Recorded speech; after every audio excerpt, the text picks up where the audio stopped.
to protect your soul.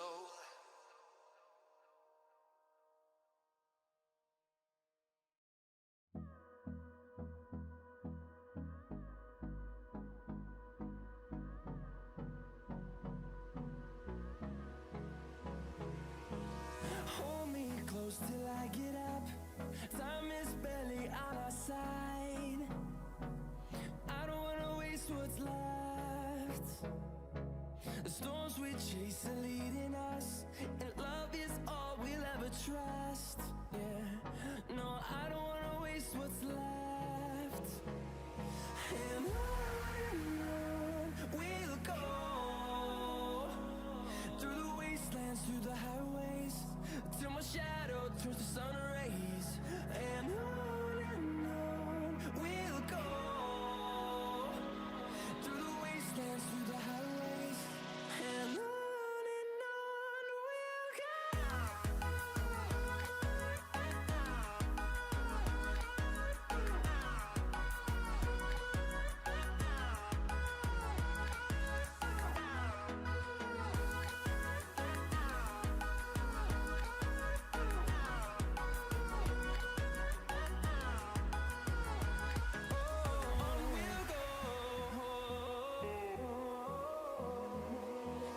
Finding life along the way, melodies we haven't played. No, I don't want no rest. Echoing around these walls, fighting to create a song. I don't wanna miss a beat. And on we'll go, through the wastelands, through the highways, till my shadow turns to sun rays. And on we'll go, through the wastelands, through the highways, and on we'll go.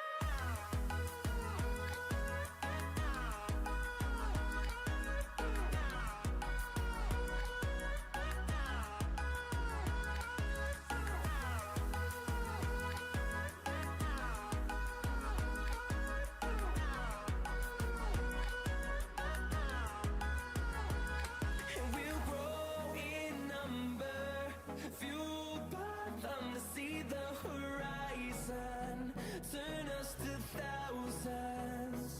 And we'll grow in number, fueled by them to see the horizon, turn us to thousands. And on we'll go, through the wastelands, through the highways, till my shadow turns to sun rays. And on we'll go, through the wastelands, through the highways, and on we'll go.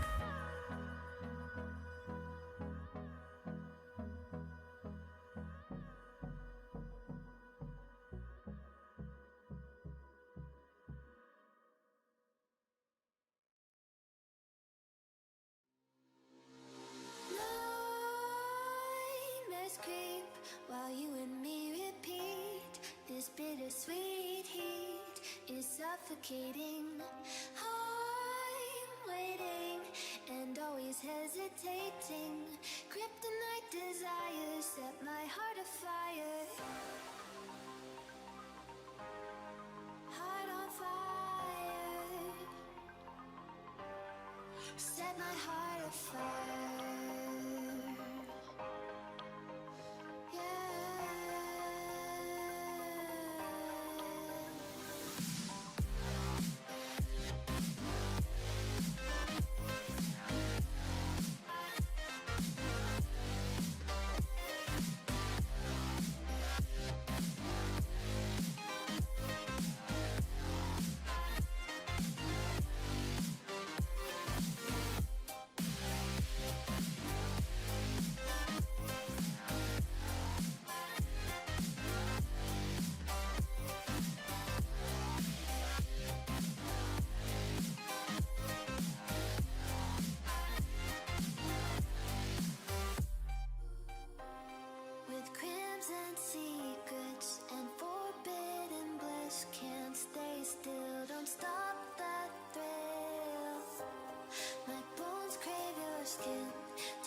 suffocating. I'm waiting and always hesitating. Kryptonite desires set my heart afire. Heart on fire. Set my heart afire.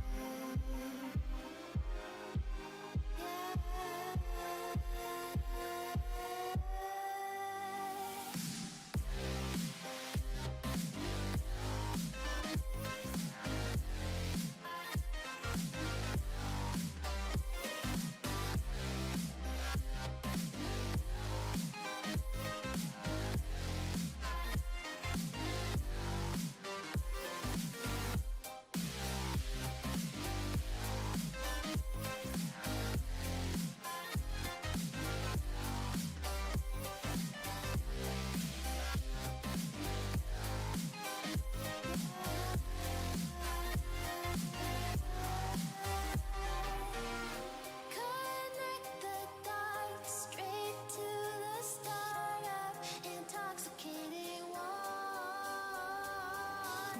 Lingering touch, these soft words whispered in the dark. Set my heart on fire.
Hello everybody, welcome to the SLE split number 3, round number 2.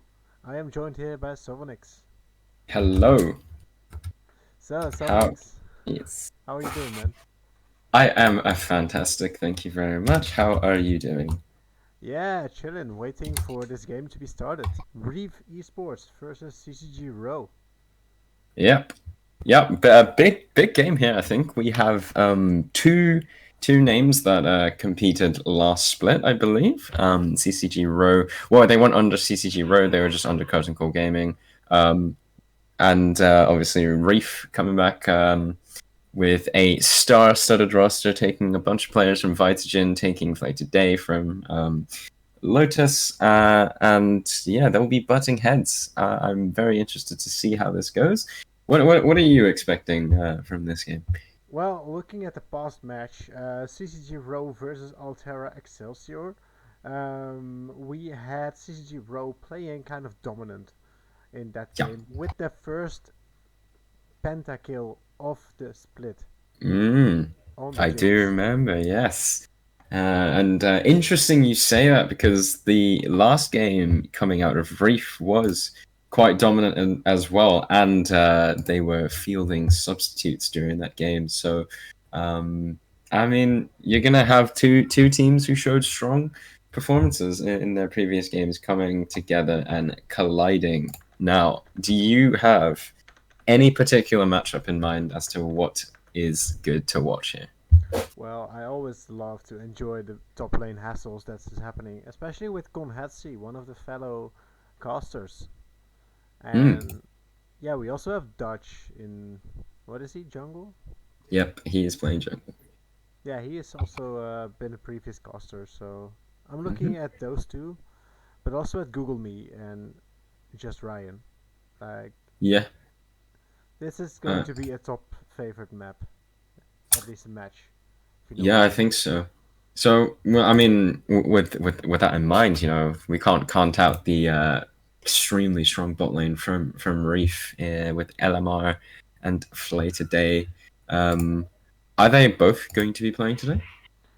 Well, I am not certain right now, but it looks like Wei Well, is in the server.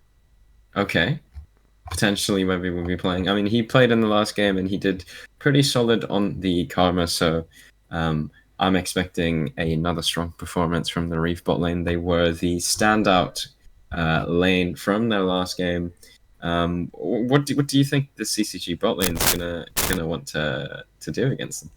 Well, just like last game, they want a hyper carry on bot.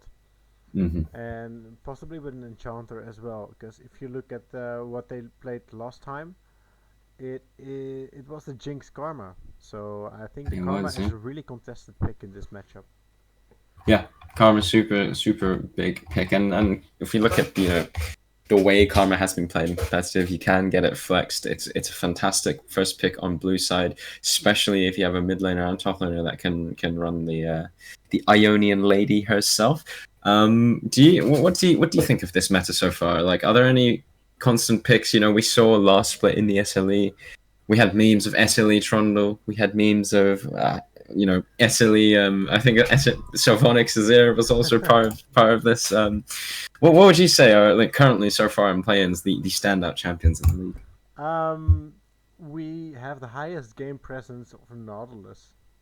Mm, So Nautilus is one of the biggest support champs at the moment. yeah. But I Oh, just looked up some stats on the Karma. yeah. Karma has a 100% win rate in the split right now. Wow. Wow. 100% win rate on the Karma. Yeah, only two Wow. games though. But Well, I mean, how many games have been played so far? seven total. 7. I mean, uh, yeah, it's only 2 games. I guess it's not much to go off, but I mean, nonetheless, Karma, as we touched on, is definitely a strong pick to look out for.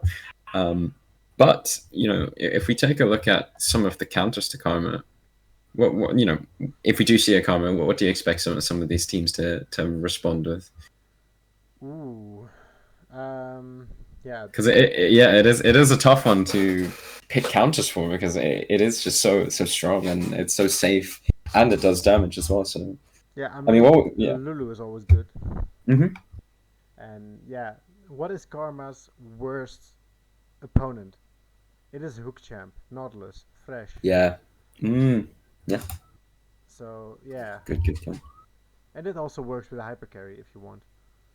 Yeah, for sure, definitely. And so, kind of moving away from specifically this game, have there been any individuals or teams so far in the play-ins that you have been impressed with?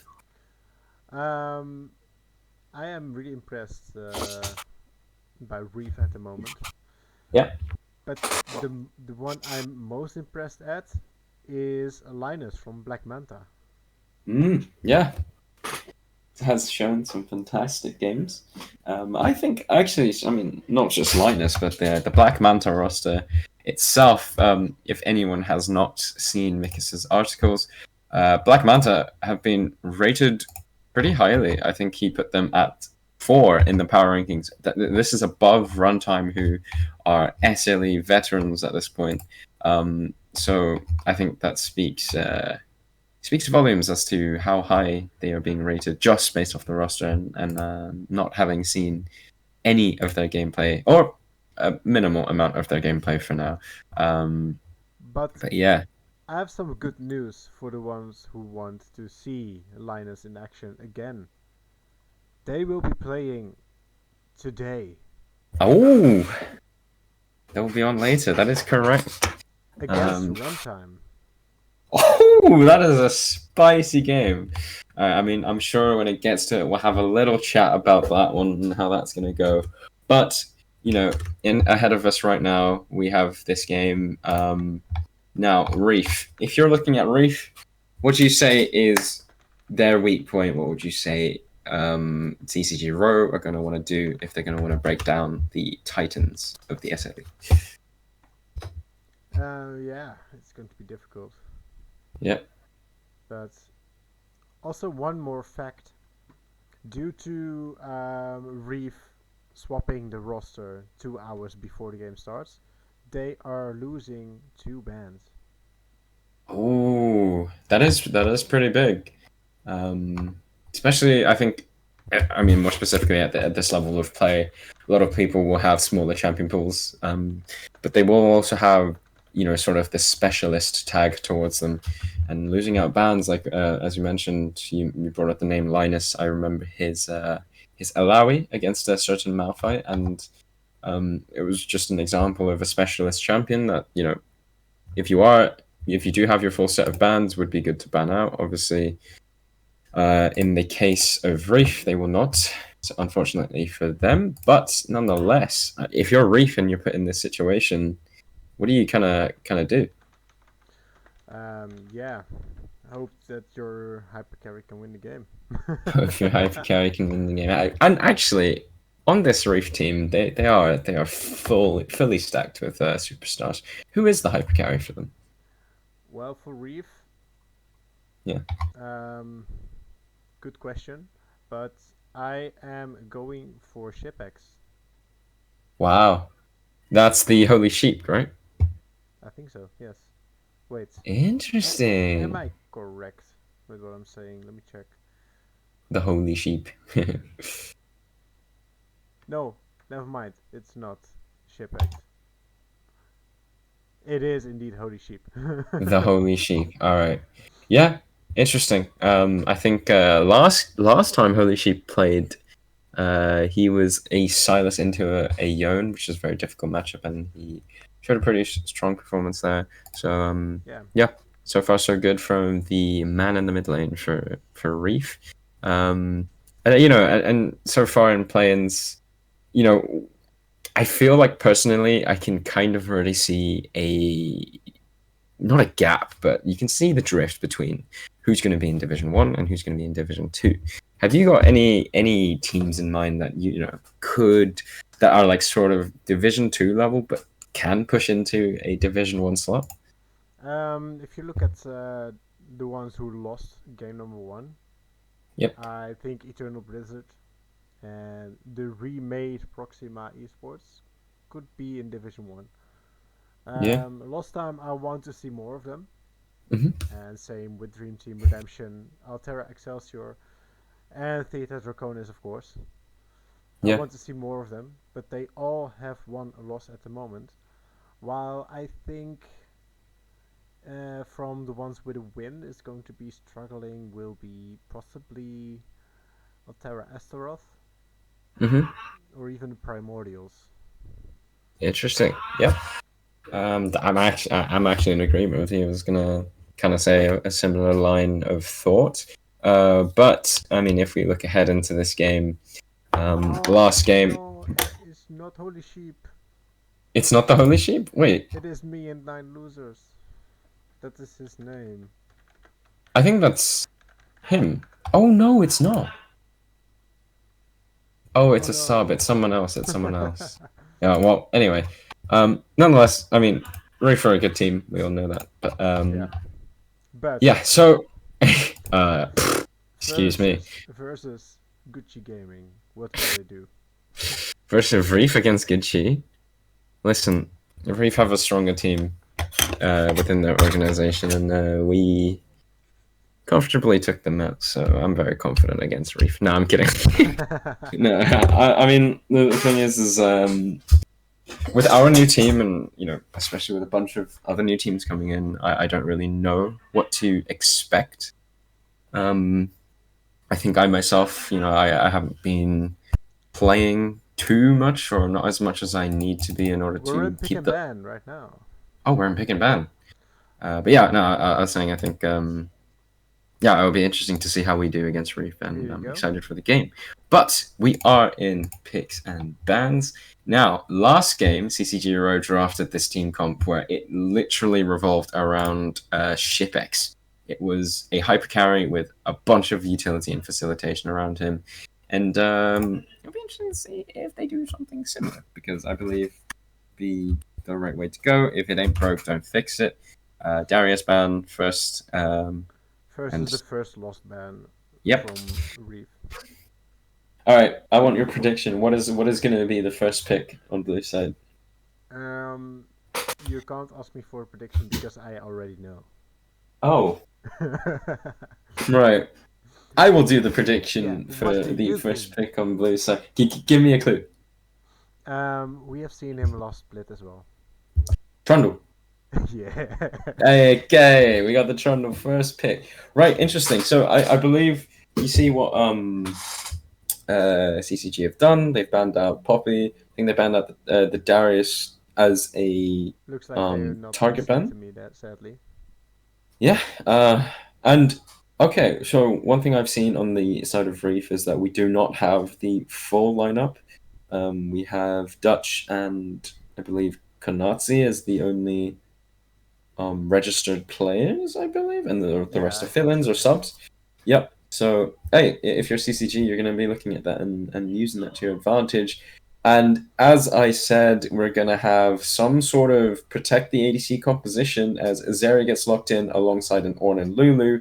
On the other side here, we have Graves.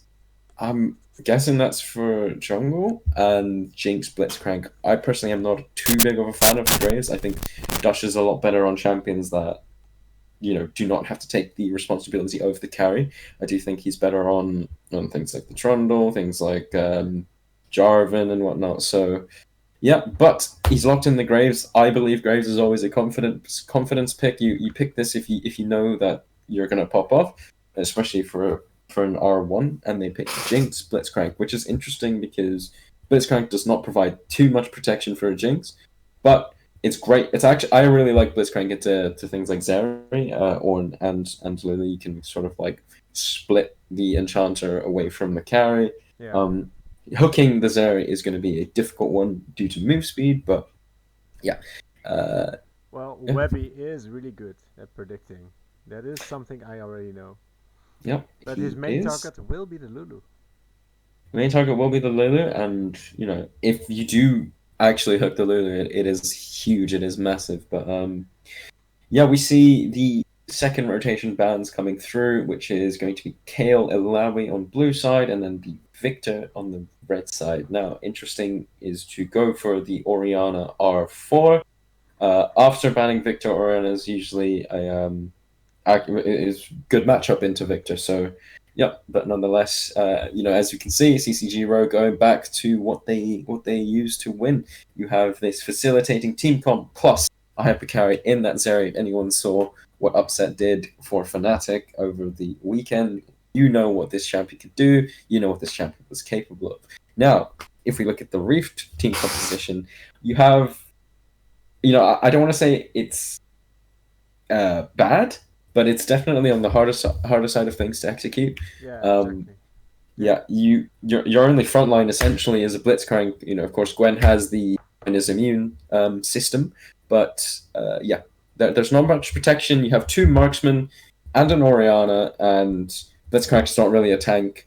Gwen isn't a tank either. But yeah, Gwen is a good matchup into Ornn. Graves, actually, I really like Graves into Trundle. Trundle was picked into Graves actually, but Graves is a great jungle matchup for into Trundle. But as I said, I just find Dash as a player is a lot more useful for his team when he's not on these carries. So I have completely agree with you. I have been joined by my favorite human being on the planet. It is Savage Mikis, my boy, my homie, my home slice. Now, you've just stepped in. Nice squeaky chair. Thank you, Seiji. IKEA, by the way, sponsor the stream and get me a new chair. So, yeah, Mikis, looking at the draft, what are your initial thoughts so far? With my 20-second analysis, I do think. Oh, there's a lot of belief by Curtain Call Gaming's Raw team in their Zeri to deal all of the damage really for their team. Maybe Trundle. If this was last season's draft, then Trundle would definitely go for more offensive items. As our Gucci Gaming's jungler, in that time Broxa.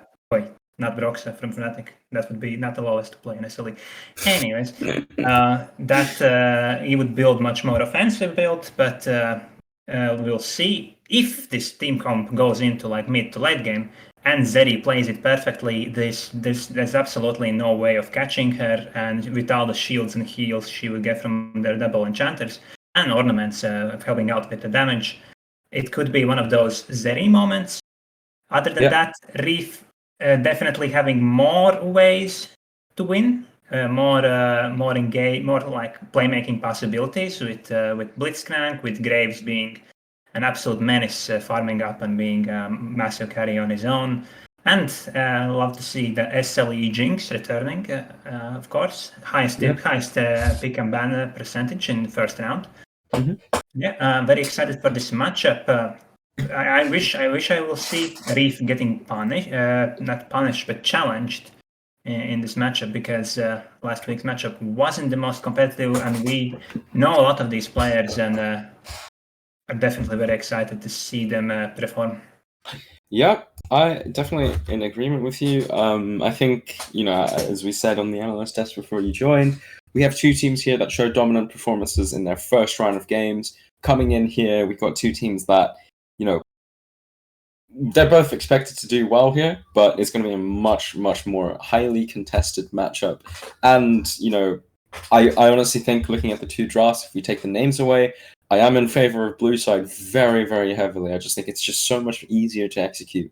Last week, ShipX got that pentakill, first pentakill of split 3 in the SLE. He's going to be riding on a ton of confidence. He's going to be riding on that mindset of, yo, team, get on my back. I got this. Last week, I'm going to do it again this week. And yeah, I mean, if you're Reef, you have to respect that, and you have to keep your eyes out for this star AD carry on the rise. Star AD carry indeed, as we have multiple highly ranked AD carries. At least I personally rank them quite highly, and they have had very memorable performances in this round 1. Introduce me a bit with these Reef players. I see there are some substitutes coming in. Is the Orion player a new player for Reef, or did he just name change? I do not know who this guy is. It seems like Reef are bringing in new players every week, but nonetheless, I mean, this is not the full Reef lineup, as we all know, which hurts obviously their chances to win the game. We don't know how much practice they have together. But nonetheless, respect to them for turning up with whatever they could field out. However much better or worse they are is yet to be seen. But for now, we will have the game start now. What do we expect in the early game?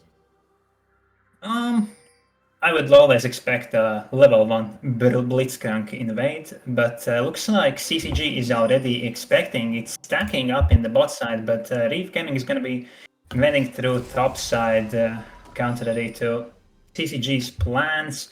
Looks like we're not going to get a level 1 fight, even with the Blitzcrank. The Reef still checks out the brushes and finally decides to abandon the plan. But look at this. Dutch is gonna look to steal the blue buff and start the game with a little bit of an information advantage. Yeah, I mean, this will get spotted out as the top laner, Just Ryan, will start pathing towards top side here. Of course, if... I mean, it will get spotted out, actually, and that will... Oh, no! He's walking into it, just try and face checking this, but CCG knowing, sniffing out this play by Oh, Dutch, they got and the ward, isn't it? Google Me is getting, is gonna get this blue buff and gonna get this faster start with the pool and everything, but it's not gonna hurt Graves' wave clear too much. Still, a little bit of jungle speed advantage gonna help Trundle to nullify this natural advantage that Graves has in this matchup, I think. Yeah, I mean, this was a very, very nice play from CCG to all kind of walk towards that top side together. We saw the Seraphine go as well, so you can kind of assume that it was sniffed out. They said in the comms, I believe they're here. They're not invading our bot side with a Blitzcrank. They must be doing some shenanigans on the top side. They spotted that out, punished it. Dutch is going to be slightly delayed, but as you said, I don't think it should affect him too much as botlane. Hit level 2 first. Cook is gonna land on a little forces flash, knock up as well. They are going for this kill. Heal goes away as well, but they will not secure this first blood. All summoners blown almost by CCG squad as they get out with their lives. But this is definitely going to be advantage for Reef as Blitzcrank still has this Hex Flash, arguably better summoner than Flash itself. Yeah, great play by Reef botlane. They hit the level 2 first and a fantastic hook onto the Lulu. As we said, Blitzcrank's target will not be the Zarya, it will be the Lulu. The Pinchy's going to have to look out for that. But, off the back of that trade, you have a very low HP and MP resource Jinx going to be forced to recall. And, yeah, I think the wave is actually going to be shoved in as well. I don't know what we can do about this. Now, let's talk about this jungle matchup here. As we see Graves already pulling behind. It's going to get this bot grab here, but are we expecting some early dragon fights with these team comps? I would assume so, maybe followed by, but here is Dutch ready to punish this push by CCG. Lulu has no flash. This is gonna be first blood secured by the ex-cigarette man himself, Mr. Graves. Oh, there's a cross-map play as well here. Cross-map play by Google Me. Nazi is gonna try to go for the kill under the turret, not gonna do anything. Graves, not Graves, but Orns goes away with his life, and trades all over the map. That's what we expect from these both highly rated teams. Yeah, I really like what Google Me just did. He saw his bot lane getting punished for the overextension, instantly identifies that top wave is good for a gank position. Konatsi was either looking for a solo kill or a shove into the tower, punishes that. I think Konatsi was dead, he knew that, didn't blow any summoners, and it's 1-for-1, but if we look at where the kills have been allocated, 1 kill onto Ornn, which, to be honest, he is basically a carry, and the other kill onto Graves. Now, with Graves being behind from the early game shenanigans, this is going to help Dutch in the long run, and he's now got double longsword and move speed boots. Trundle yet to pull off a recall and a reset. I actually do want to talk about that overextension from the CCG bot lane. I think their attempt was to get the wave shoved in, completely understandable. Unfortunately for this Lulu, no summoners, so great punish by Dutch. What a spicy game so far. Two strong teams here, and they're both showing their colors. Who would you give the edge to in late game? In late game, as I said before, Reef has more carry possibilities, and if Blitzcrank hits somehow this Zeri, of course, it can spell doom for CCG's damage, but overall we see Webby in mid lane as he is gonna Hex Flash over the wall, knock up this Seraphine, land a hook. No, Seraphine shield lets her survive. Not sure what happened there. Seemed like a certified kill, but Jumpman what? And that's a kill in bot lane. That's a kill? One gang fails, one gang succeeds. CCG on the board, on the lead. Yeah. Google Me is really impressing me. These play-in games. He's identified every single time so far this game we've seen something happen on one lane, he does something instantly on another lane, as we see here. Sees Blitzcrank roam into mid lane. That spells danger for a Jinx. You're all alone. Gets punished for that. Pinchy is in a bit of a situation here.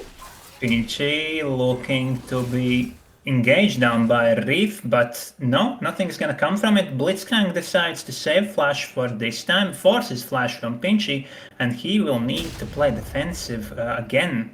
Very, very punishable again for the Lulu. Yeah, but I wanted to return to the thing we discussed about in the late game. I've seen so many times that these like death ball comps that I feel like CCG has drafted just run over these teams. Many kind of teams that don't have that much of an identity, and I feel like the team that Reef has drafted here has lots of ways to get ahead, lots of carry potential. But once the CCG activates this 5v5, I definitely give them the edge. Yep. Oh, big trade onto the top lane. Yeah, Horn ruling his ward. Gonna ult. Gwen is immune, but not gonna be immune in there. Oh, Horn almost goes for a solo kill. Konatsi escapes with his life, and the Dutch is gonna be here trying to pick up something, but this Horn is just too tanky, and the minion wave is there as well. Dutch is only level 5. Just Ryan's gonna go in for a kill. Not gonna be able to secure it as he runs out of mana, but he just bullies out 2 players in a row out of his lane. I just want to point out, Just Ryan is a gold 4 top laner, and he just bullied out 2 of SLE's strongest individual players and said, screw you guys, I do not care what your name is or who you are. Almost solo killing Kanatsi in a bad matchup, and that's going to allow CCG to grab this dragon. I have to admit, you know, Reef are the favorites, one of the favorites for the tournament. And, you know, we're definitely favorites coming into this game, but right now, I am liking what I'm seeing from CCG, and especially with the team comp on their side, it's looking good. Yeah, and critically, they also secured this first strike of the game. As I would say, they are the more of the scaling team, but these early plays really carrying, early plays from Google Me, really carrying CCG and Just Ryan. Remember, we said that the gold went for the Ornn. Maybe not that known for Ornn's carry abilities through damage, but Just Ryan getting most out of it, as he is gonna get engaged on by 3 Reef members. Blitzcrank knocks him up. Looks like Just Ryan is gonna be killed here as Gwen Konatsi picks up the kill. Nice round by Weeby on Blitzcrank. Is gonna secure Reef something back here. Yeah, Wevy's been all over the map so far. As you said, Google Me has been able to do things whenever Webby is out of lane, but this time was not in a position to do so. We'll take away some of Dutch's camps here as he's on the blue buff, but overall, great play by Reef to punish the flashless Ornn. And the Seraphine is gonna go for a kill here as well. Channels her ult, misses it as Gwen quite swiftly sidesteps it. But yeah, both junglers actually trading plays, trading back and forward. This Google Me is really challenging this last season's MVP in Dutch in this early game dominance. Yeah, and I mean, even still, Dutch is putting in a decent performance so far. I think both junglers showing that, you know, they are good players. As the Call of the Forge comes in, Ornn channeling Call of the Forge, forcing Done Deal to flash. And Oriana will be forced to play much more safer for 5 minutes. And Jean Mansu is gonna challenge this jungle camp. Tries to force out Dutch from his own jungle. Not gonna succeed too much, but yeah, just putting Dutch a little bit on the brakes. Yeah, definitely. I mean, one interesting thing to point out here is if we look at the sort of CS difference between both the Zeri and the Jinx, it is quite big at the current moment in time. This is in addition with the kill. I think whether or not this builds into something more significant later on, we will have to see.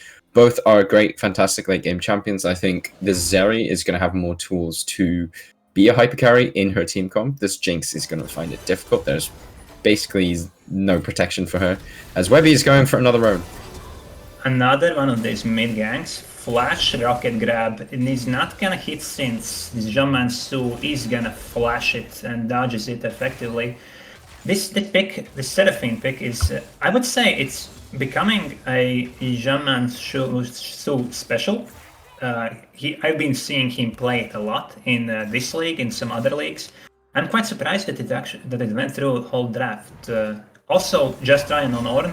Last game we played against, what was it? I think one of the Astaroth teams. And look at this, Dutch is here gonna channel the Rift Herald and gonna try to secure a little bit of these platings. Do you think this card is gonna go down?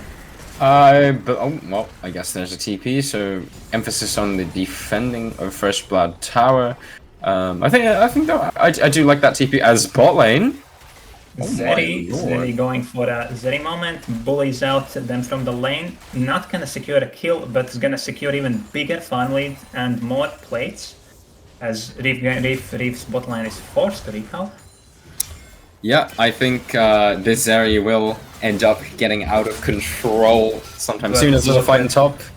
Gwen is gonna go for solo kill, or knocks up Gwen. Gwen channels Ghost, is gonna go for the That's gonna be a trade.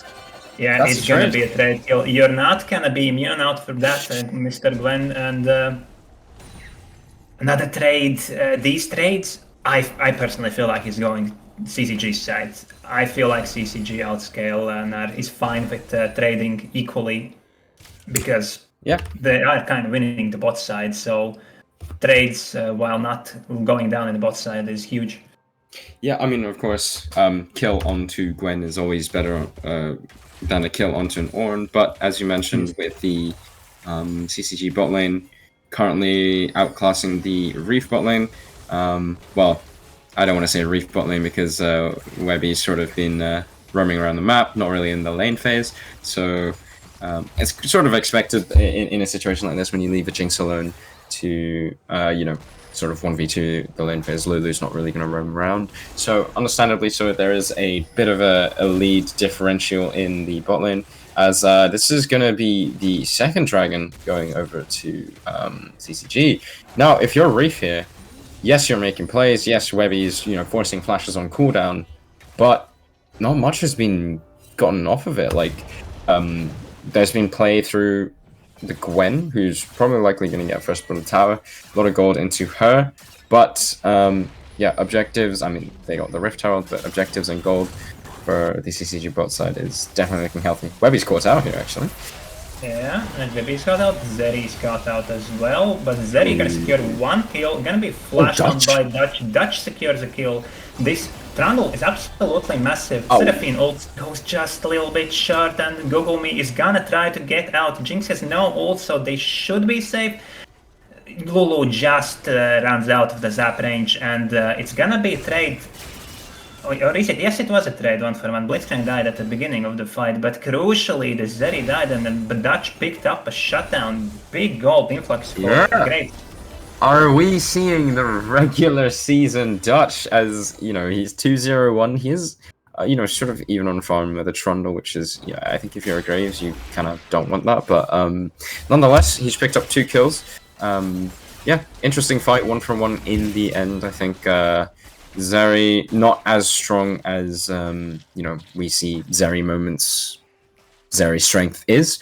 That will most likely happen later on in the game, but for now it will be a 1-for-1. I think if you are Reef, you will happily take that. I think I don't know if they're behind overall, but wait, actually, yeah, so they're not behind overall, but I think in general, when you are a team comp, like when you have Graves, Gwen, it's fine to take trades. The only risk, of course, is if Gwen starts getting out of hand, then these trades become irrelevant later down the line when the sort of gold lead is not so significant in comparison to the time of the game. But yeah, for now, I think these trades, if you're Reef, you will happily take them. As Konatsu here looking for another kill, This time, Gwen getting out of hand sooner than we expected, and Kanatsi scores a solo kill, finally turning this matchup around. I would also say, the matchup is not that much Gwen favored at the very early game, since Ornn has incredible base damages, but Gwen has definitely scaled now and is slowly becoming a problem. Yep. With that, Gwen. So I mean, honestly, I think Gwen is probably one of the scary factors if you're CCG. Probably the one player on Reef's lineup that you do not want to be fed, but the one thing that can actually deal with the front line of CCG. So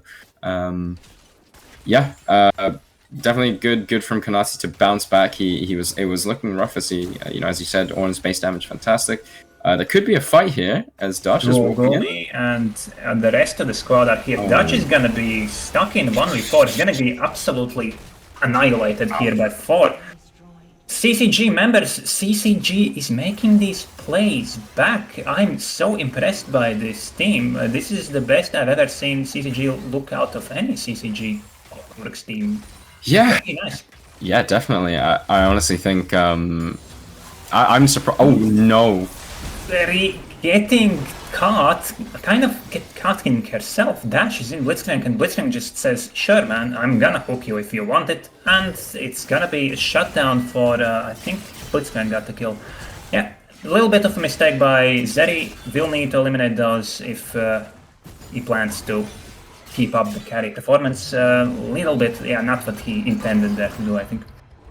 Yeah, that was a bit of a mistake from the Zeri, but it happens. I think that, I mean, multiple events here actually that could change the course of the game. First of all, Dutch, kind of the two carriers of both sides. Well, I mean, Gwen's fed, but before that, two carriers of both sides overstepping their welcome, getting caught out. I definitely think. I don't even know who favors off the back of that, because it's 2 shutdowns. 1 shutdown went to Seraphine, which is not ideal. The gold has now gone to 3k, so I mean I'm gonna take a bold guess and say that a lot of that has come from Kanatsi's rise into this matchup. Not rise, what? As in I'm talking about his comeback. As in Google me. Google Me is gonna fight Kanatsi here, as Reef is here to challenge the 3rd Drake of the game. Rocket grab is gonna be dodged by Google Me, but Reef still persistent to take this fight. Seraphine is gonna ult in the backline, gonna hit only Jinx, as this Gwen is an absolute menace. Not CCG not able to deal with her so far. And Dragon's Soul point is gonna be denied by Reef, as they finally asked this Gwen to go in. But look at this, Shipex is gonna go for a flashing kill on Orianna, but not gonna secure it. Shield Ball gets procced, not enough mobility in the whole world for you to survive that one. And from bad to worse, Call of the Forge God is gonna be channeled. Blinking health bars for Reef, but nobody dies, and it's gonna be a clean ace. No, I think someone survived, but from bad for worse for CCG, as Reef dominating this Drake fight. Yeah, that was very, very messy. A lot of stuff happening. I think if you're CCG, you take a quick minute to take a deep breath and say, listen, look at our team comp, let's play to its strengths. And the thing with Protect the ADC team comps, right? Your ADC isn't there, you can't do anything. Their ADC wasn't there, they tried to go for something, and they got punished for it. And then their ADC showed up, but at that point, the rest of the team weren't ready, and it was an out-of-sync sort of system. As much as team comps like this are quite straightforward to execute, as soon as you get it wrong, it's a massive power hole that you have. So Reef, fantastic in identifying that, and as you said in the middle of that team fight, this Gwen is a absolute menace right now. 6 and 2, 550 gold shutdown. He's got 2 items, probably yet to reset and buy some more, but I think if we look at some of the sort of micro mechanics in that fight, it was essentially Gwen snipping everyone really hard, and that was it. So I think, that fantastic performance from. Webby might be caught out here as he has no flash. 4 members again from CCG, as this becoming to a little bit of a deja vu for me, as another Reef player finds himself at the wrong side of the neighborhood again. Wrong side of the neighborhood indeed. Google Me is in a position to do something here. Oh, it's gonna look for more. This Jinx does have a flash, but Google Me going for the pillar engage, but Jinx is gonna walk out with the Orion speed up. Maybe if he pulled the trigger a little bit earlier, this could have worked. Maybe it would have only blown Jinx's flash, but not enough juice for that play from CCG. As Seraphine is gonna go for this old Charms dodge, but he dashes out of it. CCG trying to make these plays. What I would like to see from them is being a little bit more patient. Yes, punish your opponents when you can, but this late game team fighting, in my opinion, really goes your way much more than it is for Reef. And you can just calm down a little bit. Let the Zeri farm as VB is gonna go for another engage. Forces Google Me to flash and trades back and forward. Yeah, there's a lot of stuff happening, a ton of stuff happening. And first of all, Webby gets caught. I think he was just looking for some vision. And then you had some weird attempt onto the Jinx, who had both summoners. I think the pathing was suboptimal, and Jinx was able to get away. And then there was a full attempt onto Dutch. Managed to dash out in time to be in range for anything lethal. And yeah, trade of spells meant that Reef were able to push CCG out of this Baron control, and they currently have full control over this top side of the map. And with a Gwen, 6-kill Gwen on the bot side, you can assume they have control over that side of the map as well. And if you're CCG, it's about getting Zeri to her item spike. I believe the next item she gets will be massive, and when she does, that is your green light to start pushing these fights. But for now, Reef have control. Yeah, agree. Interesting game one. A little bit of a struggle for CCG. When it's gonna be a fight, they're gonna go all in for Google Me. And yes, Trundle might be tanky, but this is the more damageable build. Wait, Jinx Zeri? finds herself at the front line, gets killed by Zeri, and a little bit of an overstep by Reef's Gaming's AD carry, who was playing mid lane, I think, in last game. Gets too excited, really plays up for Jinx's passive, gets killed for it. Yeah, as we said, when fights elongate like this, it does benefit the Zeri. As there's a TP flash in. Flash on Zeri, hooks it well. The little ult's gonna come into play. Not gonna be enough. Ult advantage for Reef Gaming. One more kill, 2 more kills. Gwen is going absolutely rapid. Triple kill for Gwen. If Gwen is there, I'm not sure if CCG can fight currently. Yeah, I think this Gwen is just far too strong at this point. It's gonna be tough for CCG to do anything really in this situation. I think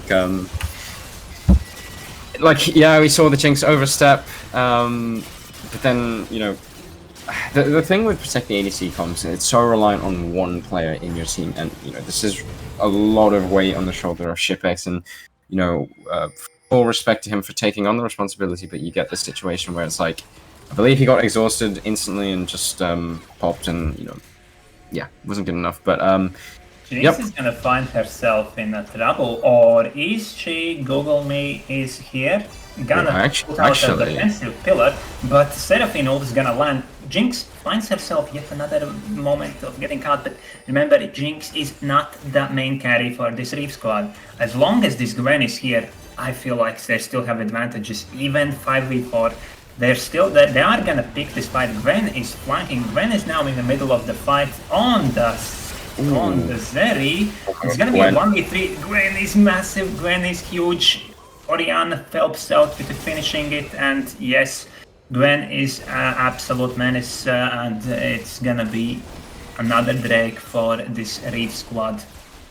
Wow, yeah, well, we said on the analysis, Kanatsi is one player to look out for. There was one particular moment in the lane phase that looked dicey, but wow, is he being the main carry for his team right now? When we look at the scores across the board, everyone on Reef is, they're not doing bad, but there's no stand-up performers. You take a look at Kanatsi here, he really is showing up this game. CCG, they've put on a solid performance so far, but you can't help but to admit that maybe this game is slipping away from their fingers, and there's only so much one player can do, and Shipex is, he's one man, he's just a human being, and this seems like maybe too big of a feat for a man of, I mean, albeit his caliber, but yeah, difficult nonetheless. It's just Ryan is caught out as well.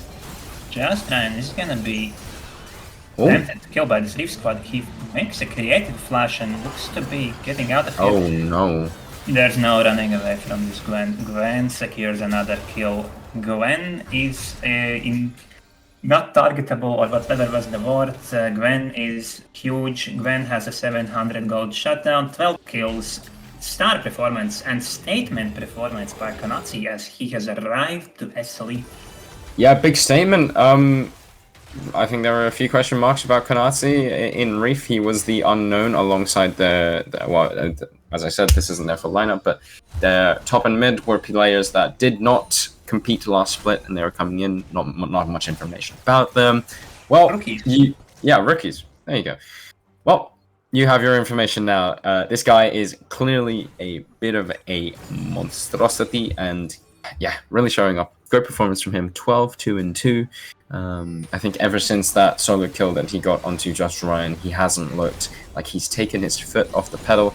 He's been crazy. He's been a tank and an assassin in one. I don't know what can deal with him at this moment in time. But I think if you are CCG, you're going to look to try and stall this game out for as long as possible. You have situations here where you have Gwen on the side lane, no TP. Just try and flip a fight. Like, the game is looking rough anyway. You could end up picking up a few things. The rest of the Reef members aren't as strong as Kanatsi, so that is your angle of exposure. But if Kanatsi's there, there's really not much you can do. Yeah, so he's gonna push on for this bot tower. Probably the inhib as well. Menace. Nobody can do anything about this. This Seraphim can only watch. They're gonna try. And I believe this is the right play to do. Otherwise, they're just bleeding out. But this Gwen is still fast. They're gonna abandon the play. Oh my! Gwen is gonna challenge them in a 1v3. Kills one, goes for the second, gets exhausted. This might be the moment that could do something about it. Too much mobility, too much damage, too much tankiness in Kanatsi. He's absolutely tearing CCG apart. Meanwhile, on the other side, 4 members on Reef is pushing down these turrets. Dutch Dash is in he's confident that he has no threats so far. Oh, but hang on. CCG is gonna go for it. Zeri is very mobile. Zeri moment, is it? Maybe not enough yet. Not upset yet for you, Shipex. Very well. You're playing very well, my brother, ADC brother, but Gwen is too much. Reef is too much. They are having, I think, more than a 10,000 gold lead by now, and they are able to secure this second game. Beautiful play. Gwen has arrived. Yep. Reef has arrived. I think the big thing here to take note of is they took the hard team composition to execute, and they took it to CCG. We said CCG, they did a copy and paste essentially of what worked last time, and why would you not? And they had a dominating performance last time around, but this time they come up against the Titans of Reef, and it was not the same story.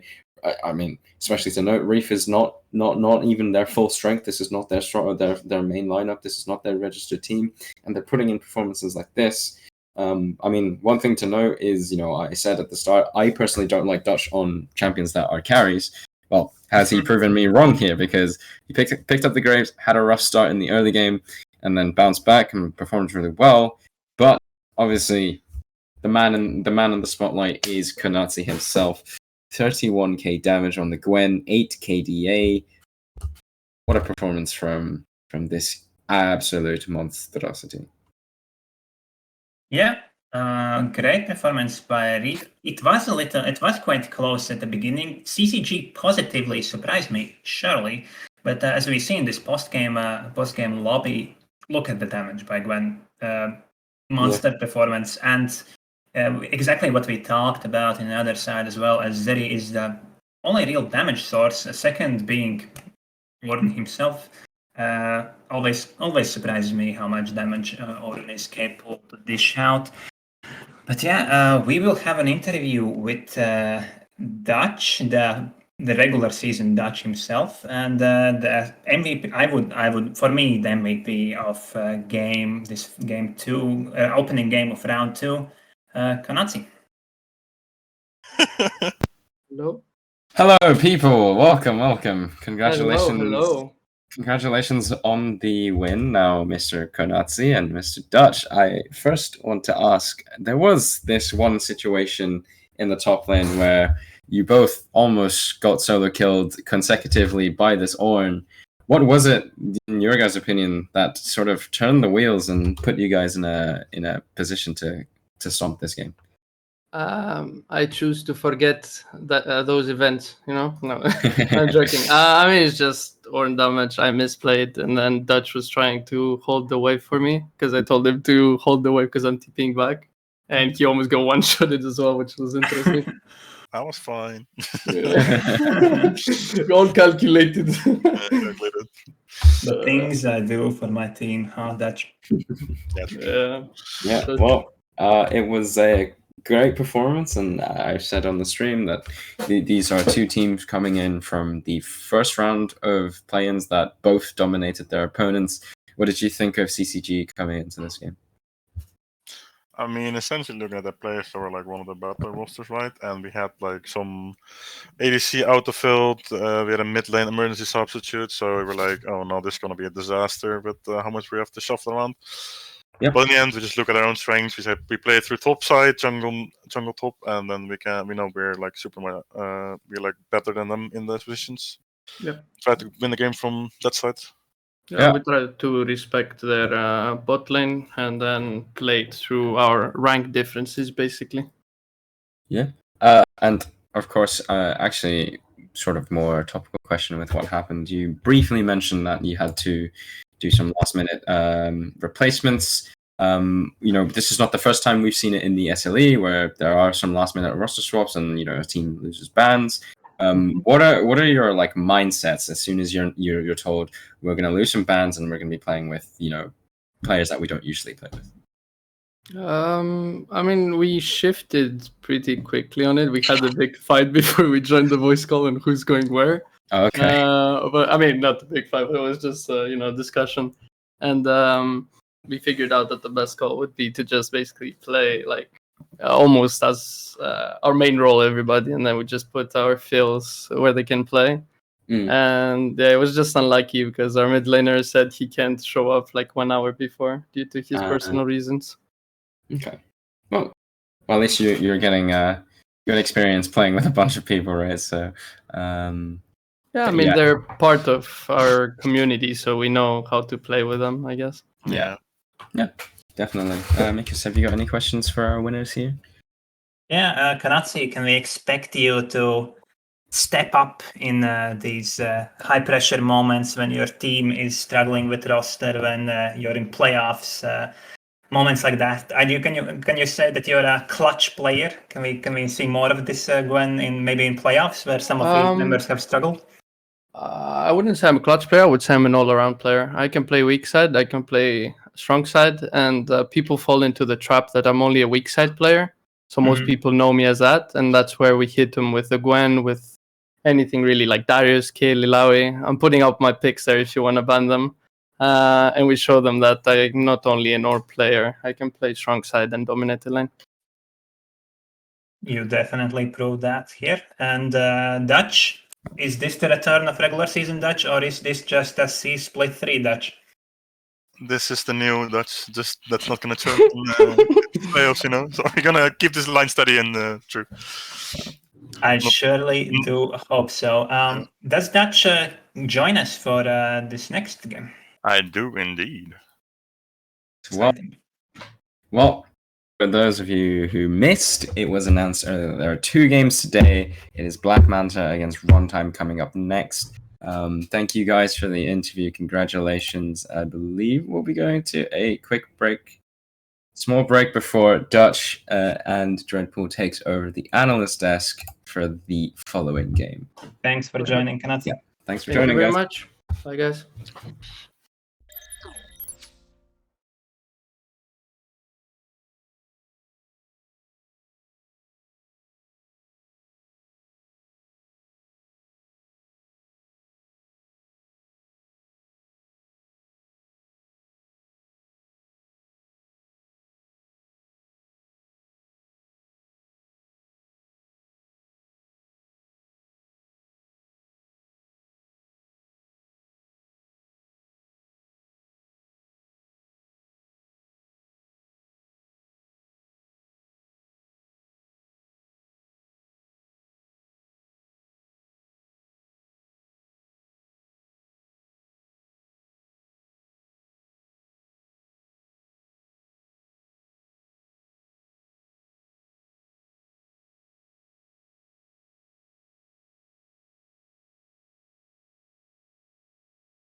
Right over to Jesus. Welcome back, everybody, to the SLE split number 3, round number 2. Welcome to game number 2, Black Manta versus Runtime. This time I'm joined by Dutch. Welcome. Hello, everyone. From the game to the cast, real quick. Yeah, impressive game, last game, but now a completely different game. I'm hyped. I'm interested. The game of the week, so it's sure to be a banger. Yeah, exactly. And yeah, like, what do you think will happen in this game? I don't know. I haven't watched the old games. I'm currently watching their results, both kind of decisive wins, because of course they're both 1-0, so winner versus winner. We have Runtime we know a little bit more about because they're kind of veterans of the league at this point. Strong jungler, decent solo lanes, decent bot lane, but mostly the jungler is their main focus, the best player, and I expect to have a lot of attention drawn to that one and play it on that one. And from BLM, I haven't really seen that much from them because only one game, new team, but it sure looks good from their side as well. Yeah, last time from Runtime, Lunam picked Yeah, up the 12 kills. picked up the 12-1 kills. Yeah, he had an impressive match last time against Redemption. True. I played my Grave myself, or scores as well today, so let's see if it gets a ban this time. I mean, it looks like a good Graves player. It went top, of course, instead of jungle, so that makes a bit difference, but it seems like something that could be bannable. Yeah, and also on the side of Black Manta, you had Ignore, aka Linus, in this hot lane, who last game just completely popped off. The dominating on the Ilaoi, on the tentacle girl. Yeah, it's a hard champion to deal with in isolation. So unless you have a clear straight plan how you want to deal with her, put her against another split pusher. Unless you do it like that, we saw on split 2 that the Trundle was paired in these kind of champs a lot top lane. You know, the SLE Trundle, very famous for it. I see maybe a problem for Runtime as well if they don't have a clear plan how they want to deal with it. Yeah, exactly. And yeah, also, what champion do you think is going to be picked most? Or In this game, you mean? Yeah.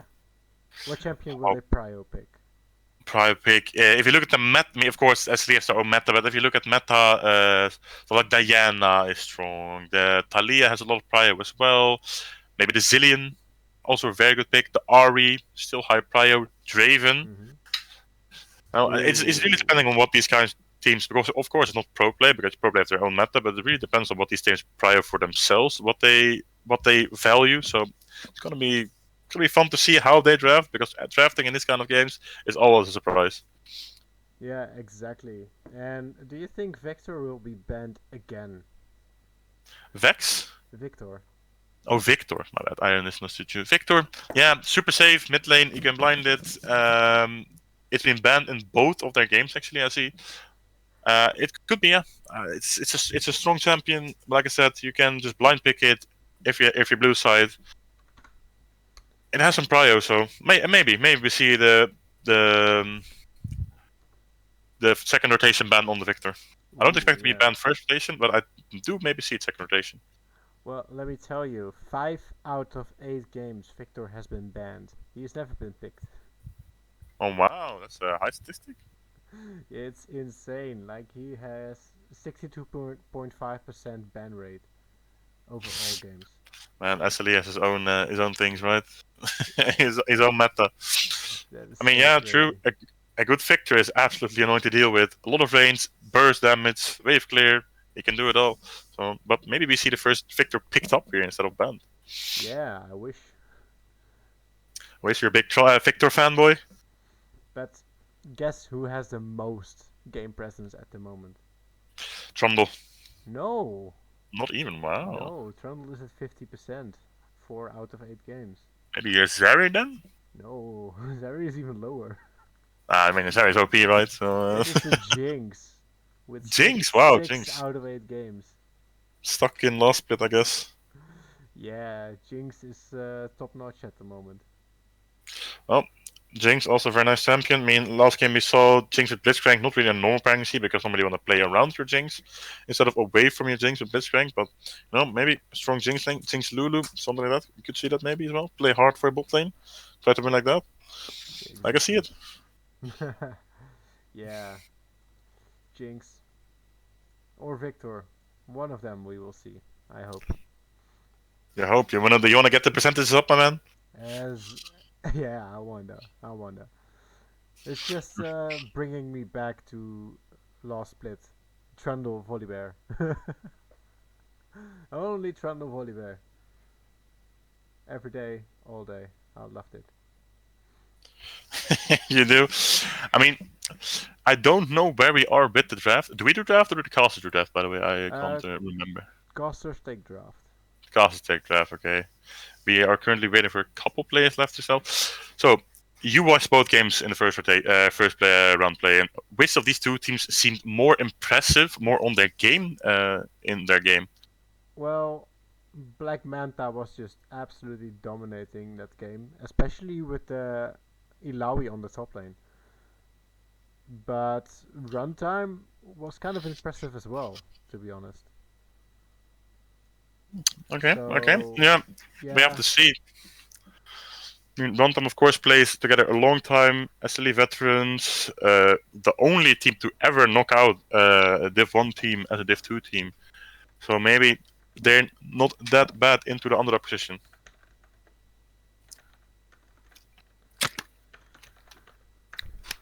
Yeah, exactly. And we are just moments away of jumping into draft, so I'm gonna toss it up to the casters. If they are ready. Are you guys ready? Hello. Yes. Alright. Then I will cast it to Savonix and Savage Mikus. Thank you, Dredd. Thank you, Dutch, for great analysis. Yes, this is match of the week. It is a runtime against Black Manta, Italy against Germany, Oh. and two very, very, very Chad top laners going up against each other. Linus against Aster. Yeah, this is the top lane matchup to watch. You know, we have got a pentakill in playoffs last split. Something I wish I could do. Oh wait, no, I got one. Sorry, I forgot. You did. Anyway, You did. What a pentakill. Right, anyway, and then we have Linus who put in a workshop on that Alawi last week. I think he would have gotten a pentakill if 5 players would have gone for him. I think 5 players did go for him. They just quickly realized whilst fighting him that this was a bad idea, so they all ran away. But had they all tried to continue to fight him, yeah, definitely would have been a pentakill. So yeah, interesting you called that out. This is a very exciting top lane to watch. I think I watched both of the games, and I think the BLM game, we saw a lot of Linus, not so much of everyone else. And in terms of the runtime game, we saw them play against Redemption, and that was, evidently a fantastic team performance. So just based off that, and just based off what we've seen of them, how do you see these two teams matching up? Yeah, I do rate them quite evenly. The draft is already as we can see. I do rate them quite evenly. I do think the German squad here is a little bit stronger, and we already see some target bans based on last week's performances. Graves is an excellent pick for runtime. Yep. Because they can, I think, even triple flex it in top, mid, and jungle, as well as this Talia pick. We know that Vion Kolaski is also mid lane main, also playing support. I think when the runtime has a full roster, that's another pick band. And this we're not gonna see Linus on Ilawi as first pick Diana, the famous Sunfire build most likely. What do you think about this first pick so far? First pick Diana. I mean, Diana is one of the stronger jungle champions to come out in the meta at the current moment. What is interesting is the Trundle pick into the Diana. I believe Diana. I mean, of course, if Diana goes the tank build, then the Trundle pick does make sense. But in a traditional sense, it is not the common pick. But yeah, the Victor early, that is common as a control mage pick if you want to save your other picks for later. As we see a Twitch Seraphine being answered. Oh. Yeah, so however, with Diana, it could be a thing. Yeah. Could be playing that would spell a little bit different draft by Black Manta, but they're gonna choose to go for this Renata.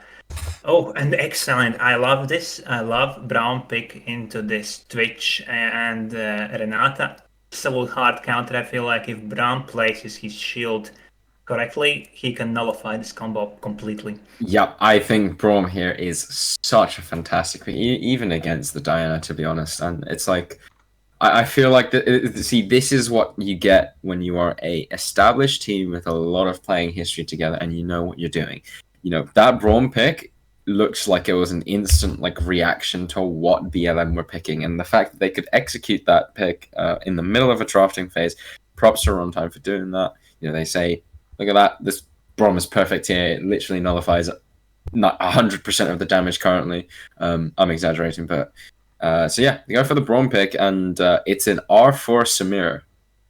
I do like Samira. When Samira was released, I had a duo partner, but we went almost to diamond with, as I played the Braum and he played the Samira. That was many patches and many nerfs ago. This time, I still like the Samira, as in 3 picks currently. I feel like it's a great pick, but there's a lot of champions that could counter, and this I feel like is. Shout out to you, Adrian.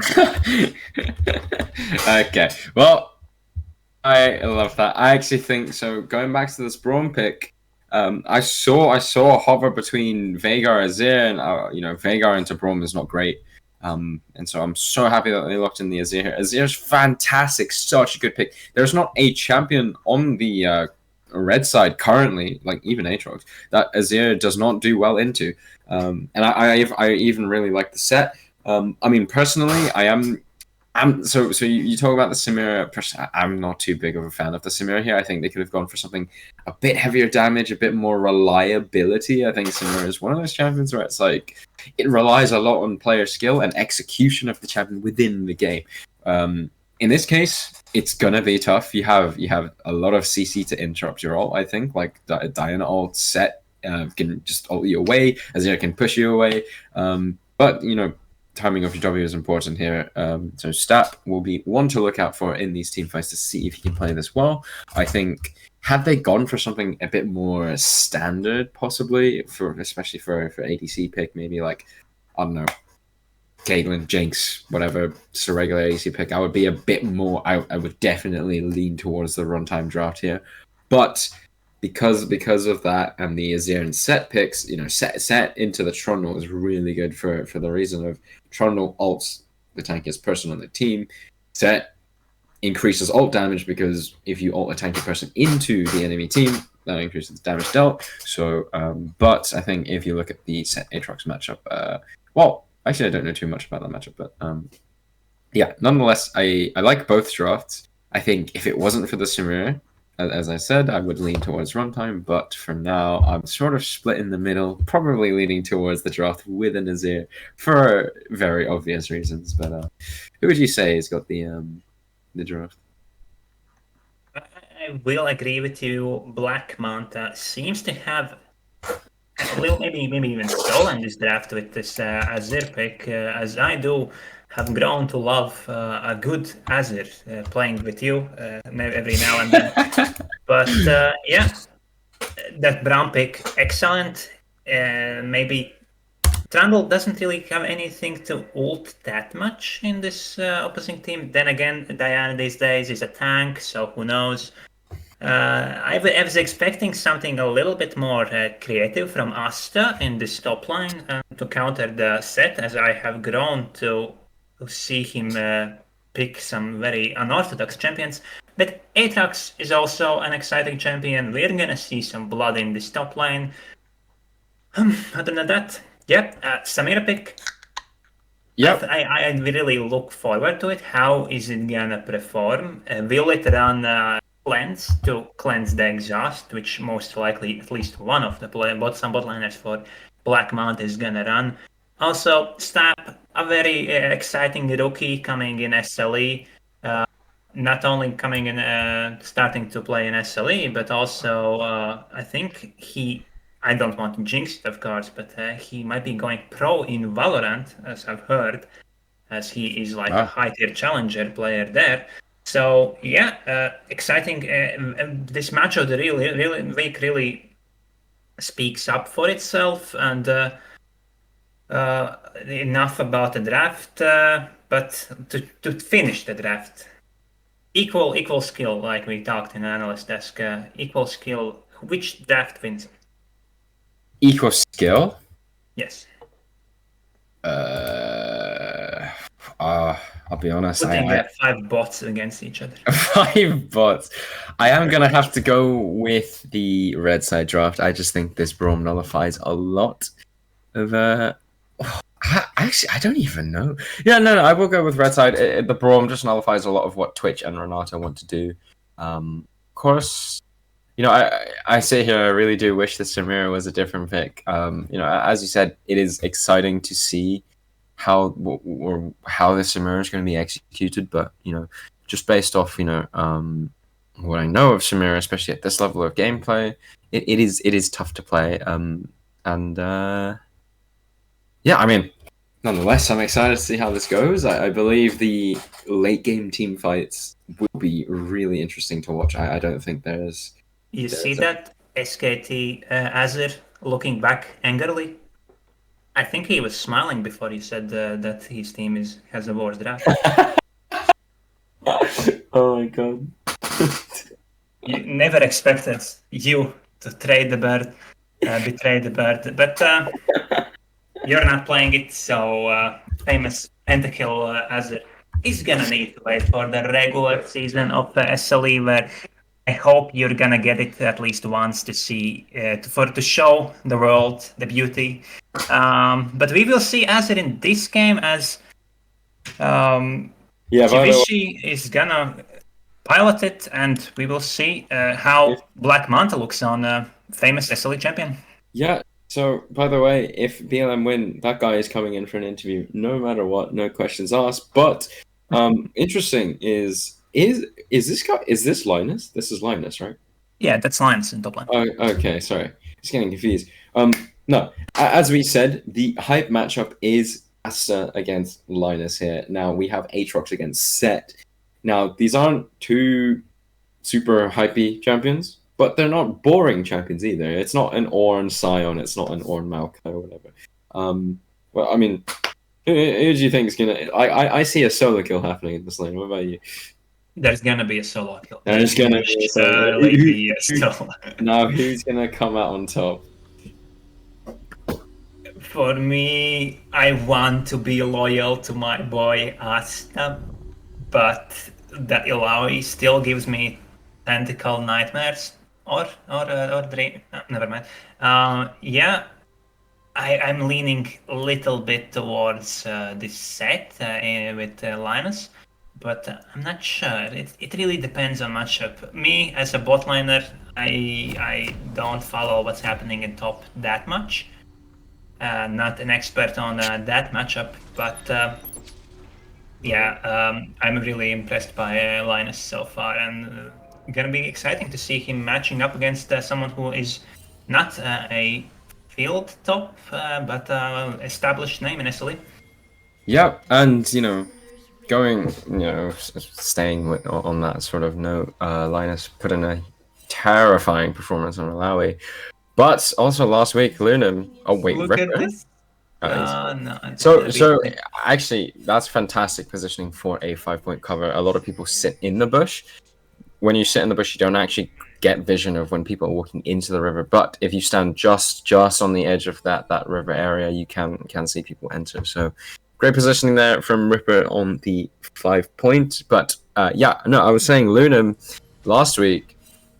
Also himself put in an absolutely terrifying performance, and he's up against he's up against Azir here, and this traditionally is a skill matchup. Now I say that with a grain of salt because they're two scaling mages that don't do anything in the early game, so it's a skill matchup with not much skill being exerted until certain points in the game, but.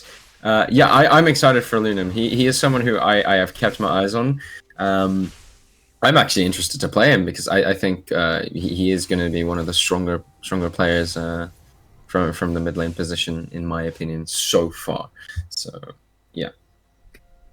This is a beautiful chance we have here, as I have you exactly casting this game with me. Maybe we can put in some little bit of coaching session as well. Tell me all about this matchup. How would you play it early game, well, as Azir? Yeah, so if I'm Azir here, you're going to be looking to try and use your range. So first mistake that, how do you say his name? Whatever. First mistake he made is he gave up level 2 first. You need to force that level 2 first. Put the soldiers down. Your soldiers do more damage than Victor auto attacks. He didn't do that. Didn't get level 2 first. Victor's able to step up. He's got first strike. Get the damage off. Fortunately, Azir did not get the level 2 and he got punished for it. And at that point, when you lose out on level 2 in this particular matchup, it becomes more difficult. This is where Victor can walk up, utilize the Q shield, and you don't really trade much damage back. And if you're a Victor if you're a Azir in this current moment where the Victor sort of has the advantage, your goal is to play for the next recall and try reset the lane and try get your advantage back after the lane has been reset. So yeah. Yeah. Also, what would you tell me about the Keystone selection in this matchup? Keystone, I absolutely couldn't. Azir could have gone for the same thing that Victor has. Yeah. Yeah. I absolutely. I really despise Conqueror on. Oh wait, hold on a minute, Linus. Will there be a solo kill already? Oh, someone's left the game. But is it a visual bug or is it not? It's not. We're gonna get an SLE pause and pause. more. Fanatic pause. Thank you very much. Fanatic pause, exactly. Yeah, no, I'm not a fan of Conqueror on Azir. I think it's. Oh, I believe this is a bug when there is a pause. But let's look at this position Azir is in. He looks very angrily lifting his hand. What is going on? Channeling a soldier from the ground. What is this skin? Can we zoom in that? Never mind. We're back in the game. We're back in the game, right? Okay. As I said. Oh wait a minute. There is a gank here. Vion is gonna be looking to secure first blood. He doesn't have a blue buff. Azir has flash and dash here, as he's gonna be forced to use the dash. Will it be flash? Yes, it will. But Wow, Vion goes for this and secures the first blood with the bloodthirsty pillar. Great play from Vion. Honestly, that was so patient, so well executed. Waited for the flash on, and then followed with flash. I think it can be very greedy to flash first because it often means that the following flash is going to be more effective. But yep, Vion, fantastic. My boyfriend. Oh, sorry, because you weren't supposed to hear that. Yeah. Going back to your point with first strike on Azir, yeah, I think it's much better here. As you can see, Conqueror doesn't really provide much help for you in the lane. The lane is where you are at your weakest on Azir, so you need anything that can help you. You're not going to really stack this much, and the enemy team currently only has I mean, you're a tank killer anyway without Conqueror, so yeah. But we'll have to see. As interesting moments in the mid lane. So Victor's gonna pull ahead really well here. He's gonna be one step closer. Oh, actually, there's the gank in top lane. Maybe going for gank. Maybe he's gonna commit, but decides not to. Yeah. Yeah, actually, it was very impressive movement by maybe to dodge out on the sweet spots. As you can see here, I think Lunim is very much outlaning. Oh wait a minute. Stuff forces Linus to call for his jungler again. Maybe to push out the lane, but no, it's pushing towards. As we said, this is the matchup to watch, and there's a Drake started up, but Diana's still hanging around top side. Flashes were blind actually. Even sets flash. We did not see that on camera, I think, but I'm so impressed by these season split 3 SLE teams. Play happening on the one side of the map, immediate answer on the other side of the map. Beautiful baseline macro. Love to see this, and Vion is gonna secure first Drake of the game, first blood of the game, and now first Drake of the game. Runtime looking strong. Yeah, I actually want to point out something. Oh wait, how let me stop there as there's a fight. Yeah, this Oh, Braum's no, passive there's no concussive blows is gonna land, gonna force them to back out. But yeah, what were you about to say? You know, I was gonna say, for those of you who don't know, Runtime's original jungler, Aaron, one of their star players actually, is unavailable, and Vion is filling in the jungle position, and I need to compliment him for his play both last week and currently right now we're seeing, for someone who's autofilled, he's playing like someone who's been playing the role for a very long time, and I think, you know, going back to my point of this is the benefit for long experienced players. There's another Look at fight this. top. This might be the moment. This might be the solo kill. Seth's gonna land his very own sweet spot when Drew deals the true damage on Asta. But Every time impressive. we've Vion, very impressive, but I mean, every time we've panned over to this top lane matchup, there's some crazy fighting happening. This is the matchup of the week. We have two powerhouse laners going at it.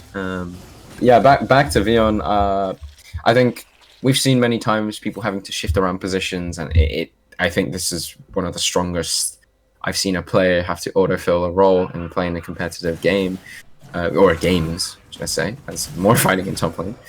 More fighting in top lane, as predicted in analysis, articles and everything. And Asta's gonna pick up this massive wave. I feel like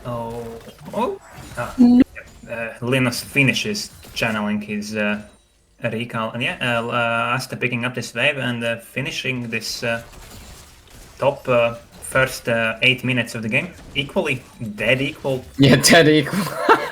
That's crazy. Well, neck and neck, those two are. There is a serrated dirk from Aatrox. Interesting. I don't know what that's going to go into. But, yep. Going. I'm not sure. It could go. I don't know what he's going to go. But anyway, going back to this mid lane matchup that I so love talking about. It's sort of evened out. I expected, like, you see Lunam recalling with a chunk of HP gone. I'm not sure what happened there, but yeah, it's sort of been equalized here. So good job by Chiwisky, right? That's what his name is. Chiwisky. Yeah, I guess Chiwisky. I said before Chiwisky. Chiwisky. All right, well done by Chewy to bring back the deficit, and yeah, I mean, I think that, like I said, this is one of those matchups where the champions are so similar that at any point in which you reset the lane, there are always windows to sort of bring it back. Victor picked up a massive wave, didn't shove it in time, so he's slightly ahead, but it's not negligible enough to say that, you know, he is winning the lane. But yep, Herald being started up here by Maybe. So you have a dragon over to Runtime, which means, you know, not. Oh, is he gonna do it? Oh, he doesn't have smite. Yeah, it's gonna abandon the play Wait, here. Lunam. It is here. Gonna do the Shurima shuffle. Lunam saves up his flash. He doesn't have flash, as his Braum is here to save him. Braum secures his team another kill. Who even got the Herald? Oh, Diana got the Herald, but they're gonna give up 2 kills for that, as Runtime is here to punish. I did not expect them to punish that. Yeah, well, once again, we see the coercion and the sort of great teamwork from Runtime coming out here. As they answer this, they saw the Herald, they made an instant response, they went there. I think the play onto Lunam was way too long and it looked very discombobulated. I feel like, you know, the top jungle of BLM wanted to finish the objective, whereas Chiwishi, he was set on getting the kill onto the Victor. But unfortunately, it did mean maybe died as well? Oh no. Looks like he's gonna go for more than just a little bit of poke and forces Chiwishi to dash out of it. Yeah, I like the way Lunam's playing this lane very much. But yeah, no, as I said, also the set ult, not the most useful when it's not on top of enemies, and it was just only on Victor. No follow-up meant that he was isolated against, you know, the enemy team over the wall. But, you know, we see Runtime now in a good position for the rest of the game, and I suspect they will look for a second dragon. More fighting in top line. Conqueror procced by Astra as he's gonna go for a solo kill. Does not last one of his, I think it's Qs, does not land as Linus gets out of there. Yep, Runtime keeps stacking up the dragon. Ooh, Yeah. it goes for a steal and it goes so closely as it's Samira who secures it with an auto attack. Yeah.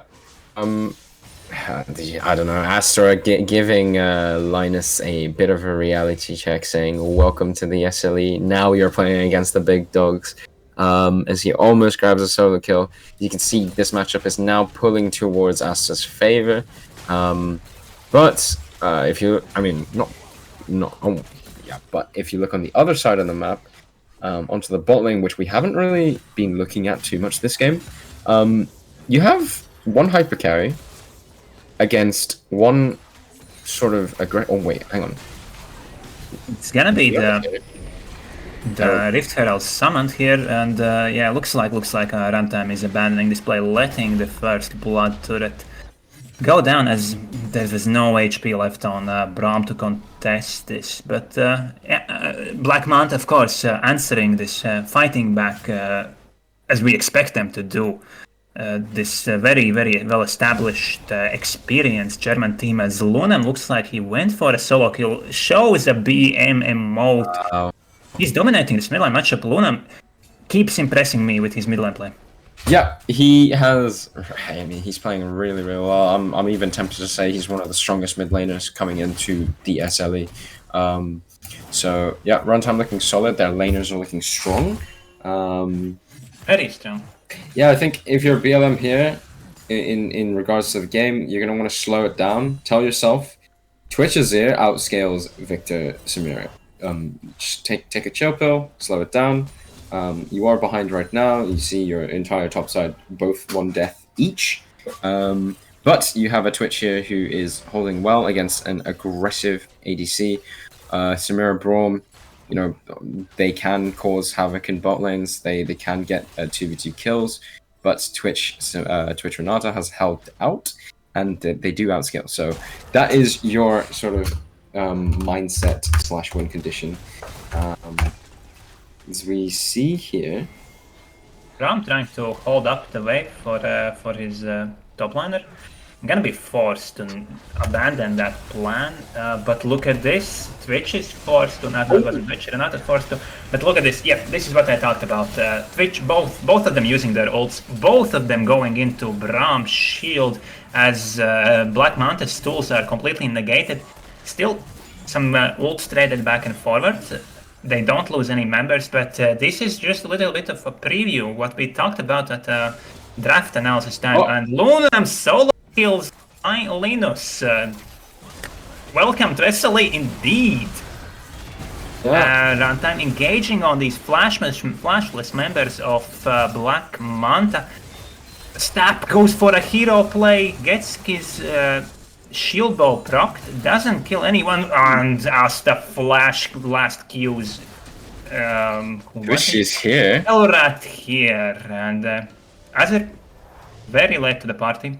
Oh my god! Yeah, very late. Very late to the party. Everyone's already finished their drinks. Everyone's already went to sleep. He just comes in to eats an old slice of pizza, and looks like he's gonna be forced to go back to his mid lane.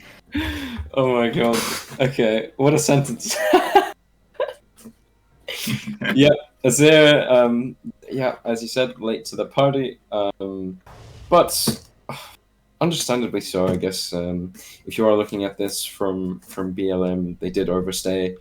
I think the Runtime members were hanging around there for a very long time, yet at no point did the BLM guys say, maybe we should run away from this 4 versus 3 scenario. We don't see Azir moving up, let's back off.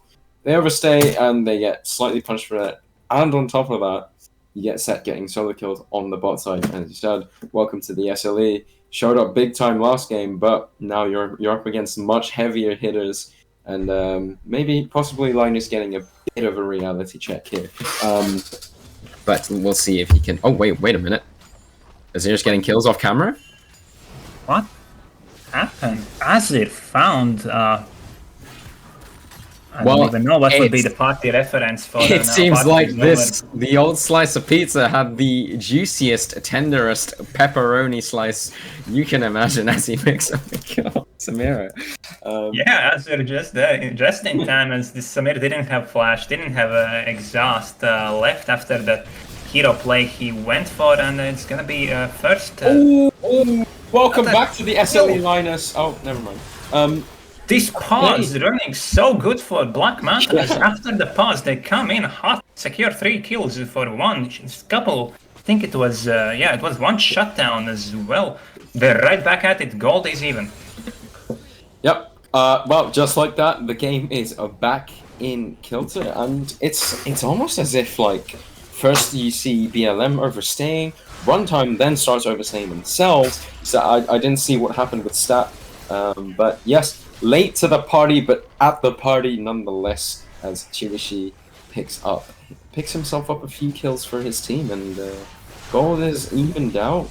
Victor, I mean, I won't lie, I feel like Lunam is about to complete a full item here, or at least is about to buy it, cash in big. He is very far ahead on 1,000 gold lead, yeah. 1,000 gold lead. He laned absolutely impeccably, and Chirishi is gonna, kind of trying to look around the map to see what he can pick up to get back into the game. He is by no means weak. He has Liandry's and shoes, but there is a fight in mid lane. Runtime looking for another fight. Again, look at this brown shield being there, but looks like they won this one. Renata is still gonna go down as this, I doubt this Aatrox is dying anytime soon. Lunam is flanking here. Reaper is a little bit of a trouble as he's gonna be able to sneak out of this fight. 1-for-1 at the end. I would say, Lunam overstepping, Azir ulting him away. Nothing more is gonna come out of this, but no, the Drake is still up. Both teams are in positions to contest it. Runtime doesn't have their jungler, so I doubt they will start it. Look at this, Twitch, sneaky. Not gonna, decides not gonna flank around as he doesn't have an ult, doesn't have summoner spells. I would say this fight is favored for Runtime by the looks of it. Braum uses his shield quite early. That might spell an opening for Black Manta. Both teams are doing a little bit of dancing here. Just resetting. Yep. TP. Finally, it's gonna reset. Runtime is still around. Runtime does not understand, does not see what we see, of course, and finally are gonna go for this Drake. It's gonna be the third Drake of the game for Runtime as they will be able to secure this soul point. Runtime eventually wins out this fight. Yep. Maybe there is a steal. Maybe he will. Oh, and no, maybe he does not. We asked, maybe no is the answer. He might, well, he has his death time, he might rename to BLM. No, but look at this top lane fighting. This matchup of the week has been so accurate. Top lane has been going back and forward this whole... Oh, they're getting collapsed on here. They are 4v2 here. Wait! Luna. How did Twitch get out? I don't know. I didn't see. Twitch went in Invis, and apparently I didn't even see him anymore from a spectator side. Yeah, this brown pick. I'm gonna keep repeating. I'm gonna keep loving it. Spilled so many of these Renato ults. I think every single one so far. Linus oversteps as well. Concussive blows are gonna land on his Azir, but he still has ult sap again at the exact same place. Oversteps again, no. Yeah, it just seems like Runtime are making the right plays, but they're biting off way more than they can chew. And at this rate, we can see big red flag if you're Runtime here. The kills are going over to the hyper carries of BLM. This is not what you want. Yes, you're picking up kills, but you're picking up kills on Set and Renata, which, currently they're just decreasing in value when you kill them. Now, the big heavy hitters, they're the ones picking up the kills. We see Stap going melee range into an Azir when there's a tower right behind you. This is not what you want to do. You should, sort of, I guess, play it safe until Azir uses the ult. Up until then you can kind of jump in. But yeah, mistakes here from Runtime, very evident, but nonetheless, I do believe BLM, the carries, they are playing this well. I think big shout out to Ripper. I genuinely do think I have absolutely no clue how he made it out of this. I don't know if he walked into the bush as Lunan walked out of the bush whilst in invis. But yeah, it seemed weird. On my screen, it looked like he just walked right past it. But yeah, it's very sneaky from Ripper. And as you said, the Braum is a fantastic negate. Well, actually, I'm going to stop myself as Vion's here. Vion here. Linus is going to instantly flash the pillar, the pyramid of ice channeled by Vion. Yeah, absolutely agree with you. Reaper has been playing these fights so patiently. Really need to acknowledge the bright side so far in this BLM early game as this Twitch is huge. Linus. They're gonna dive this set. He has no flash before, overstepped again. Runtime is there to punish it. Beautiful play by this top lane duo, as they have made multiple great plays. Yep, Asta you have. Yep, go ahead. Yeah, you have kills and assists sort of, in correlation with each other, which, kind of suggests fantastic top jungle play, as you said. You have to look at Linus here and oh, actually, wait, I'm looking at this bot lane here, and there's some... But Elrat is gonna be engaged upon Vion is big here. Both of the shielding spells are gonna go in. Twitch and... Oh, but Lunam is out! Lunam is out! He's out? Or is he? He used 2 dashes, the Azir ult and the flash for himself there and got out of it. Yep. Very, very, very good angle for Lunam to find his way out of there. It looks like a bit of a Mission Impossible escape. But he's out nonetheless. Yeah, Linus, I think he... of course, when you come off the results of last game, you're going to come in full confidence. But you do need to respect the individuals on this Runtime lineup, and it just seems like Linus has overextended on multiple occasions. Nonetheless, he has been playing... What did I just watch? He has been playing some of these team fights well. But yeah, definitely a few mistakes here and there, which... he is a set, so he will always be useful. I think, especially if he can find a good ultimate, he can make a good impact in team fights. But yeah, looking over at his lane opponent here, Asta, he is 5-1-2 right now. He's going to be tough to deal with. Of course, on BLM, you do have the tools to deal with an Aatrox. It's just, not on the sideline, I feel like. Not on the sideline. Yeah. Oh, and look at this. It's gonna be a TP. Where is he teleporting to? Yeah. He's gonna just teleport to the Tribush as it's gonna be a soul. Oh. Fight. And they find an engage on the jungler in Vion. Yeah, this is the moment where Runtime plays. It looks like they're gonna play it smart and abandon, but look at this. Linam is fighting very low. Linus, Lunam is fighting. It's gonna kill Linus yet again. Linus dying again in that wow. But it's not gonna be enough to save his mid laner. It's gonna be enough to go away himself. Meanwhile, at top, Asta is pushing. Asta has been farming. He's getting stronger and stronger. Definitely correct play by Black Manta to not match this fairly and go for the play quickly. Oh, Asta is here, but this is an Eclipse Aatrox. Eclipse Aatrox deals so much damage to his own Samira, but he's gonna secure the kill nevertheless. Yeah. Elrat dying for the 5th time. He's way too squishy to be playing to forward this game. Constantly gets punished. Gonna need to play a little bit more careful as this draft is not giving him any favors. He's in very difficult position. Multiple things to talk about here. I think, firstly, Linus, wow, what a creative teleport. Running into the alcove to teleport on a flank, and, kind of creating a play where they can catch the Trundle, secure themselves a dragon, which stops the soul point. Fantastic play from them. But then on the other side, when they match the Aatrox, you need, wow, this Aatrox, as you said, Eclipse Aatrox. This guy touches you, you probably die. Had that been someone else but Renata on the flank, possibly I could have seen an angle where they win that. But unfortunately, Renata is very, very squishy, made of tofu at this point, and yeah. But I really like what Linus did there. Very creative play. He even, on the back end of that dragon play, went on to the Victor and traded his life for it, which is exactly what you need to be doing here. If you're behind on set, you need to sort of be like I'm going to make plays. I'll probably die whilst I make the plays, but just as long as the gold goes onto my team, everything will be alright. So, yeah, I really like that. But Runtime, looking at this Baron. And they're gonna deal a lot of damage to this Baron. This is Divine Thunder.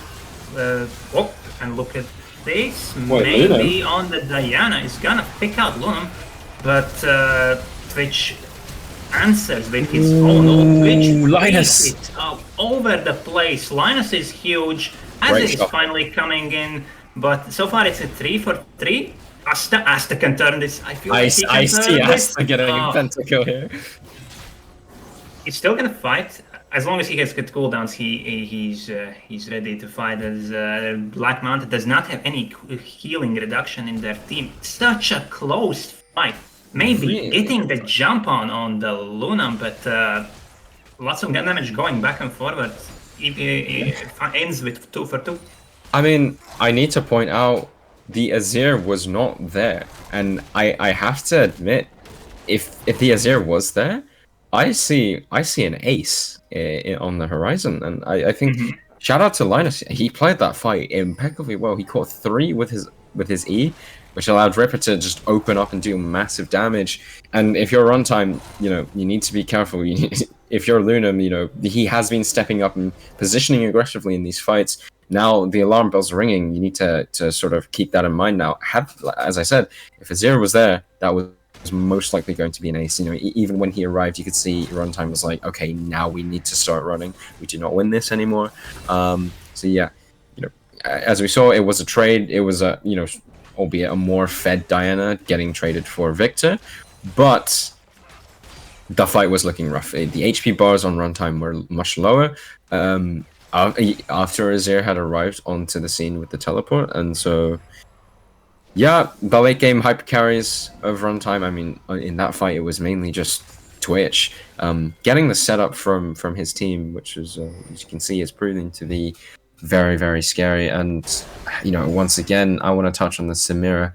It's so hard to play in this game. It's really hard to find an angle where you can kind of jump in and do the Samira thing, but I believe Stat can find a way, but yeah, definitely very difficult. Whenever I see a Samira, or the rare time I play a Samira, I feel like the easiest way and the easiest comps to play Samira in is when opponent has one low damage dedicated tank, because you can stack up your ultimate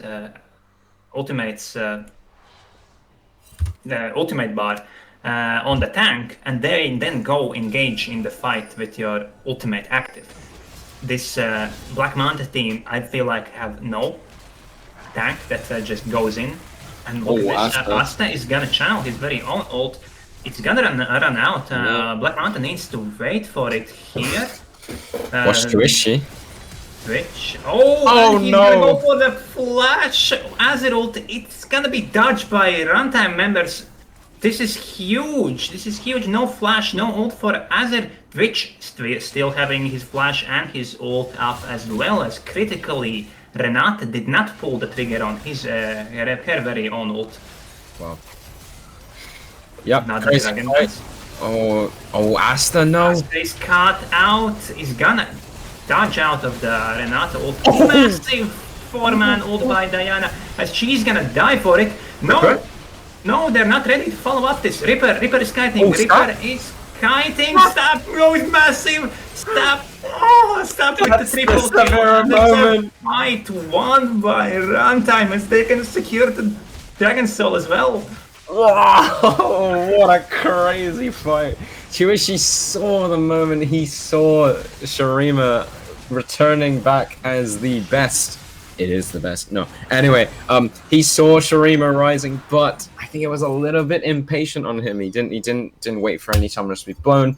But it was good to force the flash from Victor. Now, unfortunately, for BLM. That fight was looking good, but Stats said not today, as he did the Samira moment. As I said, it's hard to play. You're going to have to wait for the tools to go down. What did he just do? He waited for those tools to go down, and he had the free entry to blow up the members of BLM. Now, if you're BLM, though, you have to sort of just kind of be like, listen, we're not on full power spikes yet, and that fight was very close. Few more minutes into this game. Yes, you lost the sort of Cloud Drake, but it doesn't give you any direct combat stats. Few more moments, and that fight could have looked very, very different. You just need a few more items, a bit more gold on your hyper carriers, and yeah. But Runtime gonna look to try and use what they have to close this game up before their carries really hit the full build. As they put their attention to this Baron. Quickly pulls the trigger on this Baron again. Black Manta is here to challenge. Gonna force out the Braum Shield. This can be huge for CCG. Oh, Ripper! Oh, Ripper goes in too deep. Does not survive. Maybe gonna go down as well. Linus goes in third. I'll get as well alone. Nobody dies in Runtime's side, and they are gonna pick up this Baron. A little bit an overstep by the rat. Brady knows exactly how Ripper felt in that play, and goes for the hero play. Saw what Stab did in the last fight. Knew that critically Braum Shield wasn't up, but steps in, as I said before, in the Runtime's neighborhood. Everybody's speaking Italian here, and gets instantly popped by these members. Yeah, Ripper brought pineapple pizza to the party, and the Runtime members disagreed with him. Yeah, no, Ripper, bit of a mispositioning there. You have to feel. You have to feel for him there. I think he was looking for the big open up the rat IRL moment, but it was a bit too close to the threats that can blow him up, and he didn't get much protection from his team. I think if you are BLM here, you kind of want to fight on sort of like a cohesive term. I think that fight there, we saw one go in, one after the other, and then it was sort of this messy situation where you lost your Twitch, and I think they were trying their best to make the most out of it. They didn't want to just handshake the Baron over, and in hindsight probably was the right thing to do, but in the end they lose more than they had wanted, and they're going to have to do their best to defend again.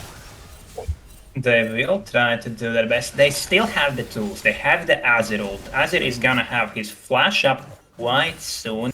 Twitch is very close to level 16, critically, I think dealing more damage and more range with his ultimate. Black Manta have the tools to win these fights. They will, but they have to execute these fights very well. None of the carries need to space. The carries need to use their range very effectively to win it, and meanwhile Runtime is looking to split them apart as they are stronger, I believe, in skirmishes 2v2, 1v1, and use this Baron buff. Yep, Baron buff is huge here, as I believe this mid tower is going to fall down, and this bot tower taking half HP. We're actually just going to go for the inhib. Undefended, they're leaving that open. Getting pulled apart is Black Manta. Runtime, the last Split Division 2 champions, going for another kill on Linus. He's gonna be killed here. It's gonna be 5v4 now, and with activated Aatrox ulti, I don't feel like Black Manta can fight, but what else can they do? Their base is gonna be selected. 3-man ult by Azir is not gonna be enough, or is it? Snap dies. All of the Runtime is dying. Asta is the only one surviving as he goes for a flash turkey on Azir. Gonna look to finish the game now. Secures one turret kill. Secures nothing more as he gets secured by Reaper. This shutdown gets ripped apart, and will it be an ace? Looks like it won't be an ace as Luna walks out. Little bit an overstep for Runtime again, but finally we're waiting for massive team fight from Azir and beautiful ult by why was that wall so big? Yeah, I mean, usually people use the Emperor's Divide. Chiwishi said, "No, I'm going to use the Great Wall of China here." As he catches two people both on the edge of each side of the Azero, and yeah, no, what a play! I had to take a minute there to freshen up the downstairs when I saw that, but yeah, no, absolutely perfect play from Chiwishi. Actually, managing to get out as well. So. There is this Elder Drake. You can't help but feel this is do or die as he catches Braum. But Braum gets out of it critically. No, He's zero. using his flash, but more importantly, he does not have ult for this big flash. Chiwishi? Wait, it's a teleport in the base. They're going for the no. base rush. Runtime is going for the base and they're gonna finish it. This is backdoor. This game is gonna and Runtime defends their SLE name and their reputation with a beautiful, what a match of the week we had here. So good. Yo, can we get another one? No.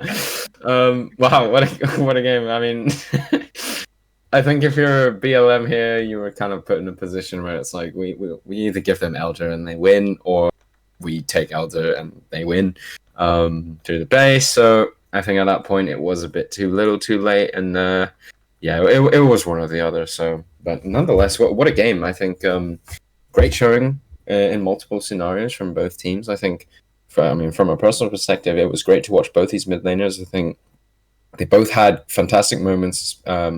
I think Lunum did amazing in the lane phase, and Chiwishi I thought had actually better team fighting than Lunum. So you can see both strengths of both mid laners, which was fantastic to watch. And yeah, I think in general that was a great game, really really entertaining, back and forth. Who is your MVP, Nikas?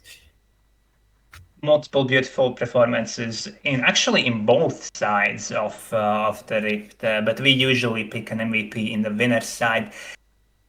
Amazing. I feel like the most valuable pick, not player, was this Braum. This Braum was huge. He did so much damage and playmaking neglect on Runtime's side.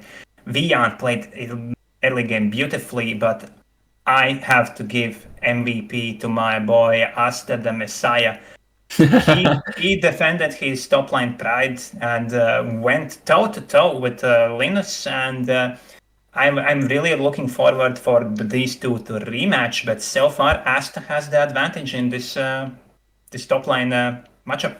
Yeah, fantastic to watch that top lane matchup. They were fighting constantly, and it was only a split sort of gap between the two. It wasn't big, but it's just I think when Asta did pull ahead, he pulled ahead big time. So yeah, nonetheless, I believe we do have an interview with the main man himself. Oh, this is going to be awkward for my love life. But it is Vion. We will be having him come in for the interview. He moved in. Oh, hello. Hello, guys. Hello. Well, this is awesome. Congratulations, Vion. Thank What you. a game. Thank you. Yeah, what a game, I have to say. I mean, just coming off the back of this absolute monstrosity of team fights happening all over the map, how does it feel to take the win when it was so back and forth? It always feels good that my team is the underdog team, so it's nice to win always. Yeah. I'm happy about that, and I can't be more happy about the gameplay. Like, I didn't expect this top gap though. Vion, I'm telling you, almost whenever I pick against Runtime in any of my predictions, you win the game. How It's does like a that blessing happen? for us. I think they also underestimated us a bit, and their draft was not good. If I can talk about draft, like you pick Twitch blind and you ban Saver, it's absolutely wasted ban. Number one, we ban a lot of top champs. They also play the Karma top, so we ban 3 top laners basically, and 1 in the second rotation, and you ban 1 thing top only. So and we had counter pick top, so that was winning already. I think. Mid Luna played better in lane, so I had all the agency in the world with my champion. And I think also like their sport vision game was not as good this game. Like in the other game he played, it was way better. But I guess it's the game. Yeah, and you mentioned your kind of role in the team now. I think a lot of people will have identified you are not the main team's jungler, but we said on the cast you've been putting in some stellar performances in the off role. Probably one of the stronger off role players that we've seen having to fill in for their team. But what's it been like being the jungler for the team? I think our jungle is really OP role, so no, I'm joking, of course, but yeah, the jungle is really broken, especially if I get like I'm used to fight continues, like I play sport, just Nautilus and shit stuff. So when I get a champ like Trundle, I like to beat people, like it's kinda easy. Nice, yeah, very Yeah, good. and also I think I don't know, like I feel like I just been everywhere because the vision was not that good, and I think my support did amazing job. Like he made me do a lot of plays, and in team fight, I can say like the Renata Samira like didn't make the Renata impactful at all. Like her ult was basically useless, and I think the fact that their set was so behind, he was a minion basically helped a lot, and my top laner was fucking one-shotting everyone. Yeah. I don't know, it's Aatrox, I guess. It's 2 games in a row he plays Aatrox. Maybe they will pay some respect once. Very true. Yep. Mikis, do you have any questions for Vion? Questions for Vion. Tell me, what were the comms ending the game? Like they went for flash ult for the Braum, right? I think it was flash ult by with Azir. They went for the quick play because most likely they thought that they are limited on they time. thought like in the 5v5 we don't win, so we need to hard force, maybe get a Braum pick here, but like it's a Braum and he has flash and W still, so he gets out and you waste the tools. But and what were the comms around the backdoor? Yeah, because it was super fun because I looked at the map and said, wait, we have a ward inside their base. Like this is game. They either play for Elder or for base, so can't win for sure. And I think the Braum stopped the set like at the last millisecond, so that's also a bit lucky and really good. Yeah, and there was another fun moment in the middle of the game when we paused. My DC said, I go 1 sec to fix my internet, and no one heard that, and we restarted and he died. That was another fun thing. But yeah, happens. Oh, that's unlucky. Yeah, it can happen. I mean, I feel it's like miscommunication, but like we didn't hear it. So if you want to ask me something now, I mean, I just want to play next teams. Like I guess I want to play Reef maybe if I get a lucky draw. Yeah. Well, I mean, that was going to be my next question, but I guess you answered it. Runtime against Reef would be fantastic. Yeah, I also want to play CCG Raw. Even if they lost today, like I feel they're a good team.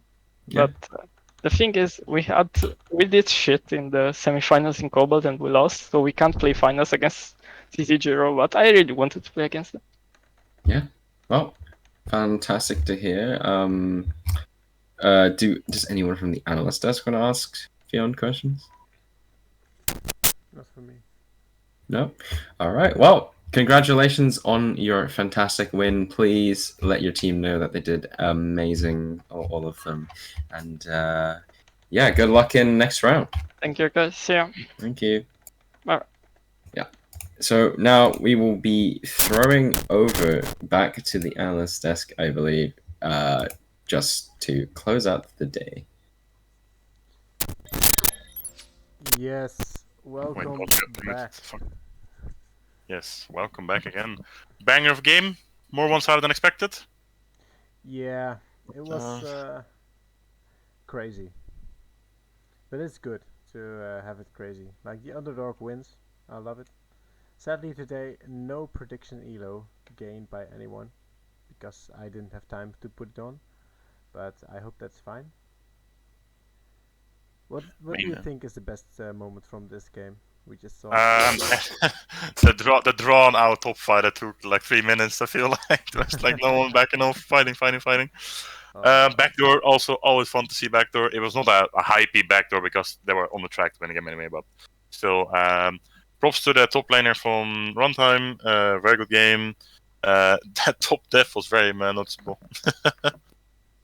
Yeah, true. People are asking for an MVP vote, but I think if you want to vote for an MVP, just say the name in chat and we will check. Because I am too I tired. think we know who it is. I think we know who our MVP is.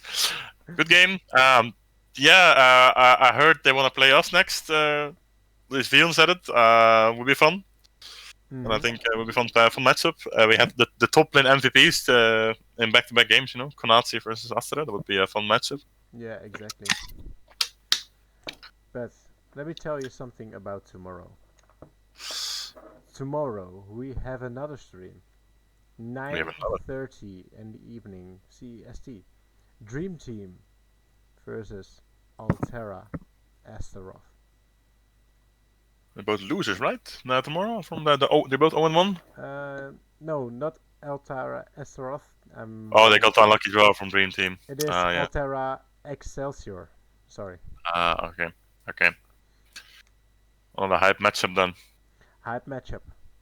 But problem, I won't be there tomorrow, so I need someone to cover the stream for me.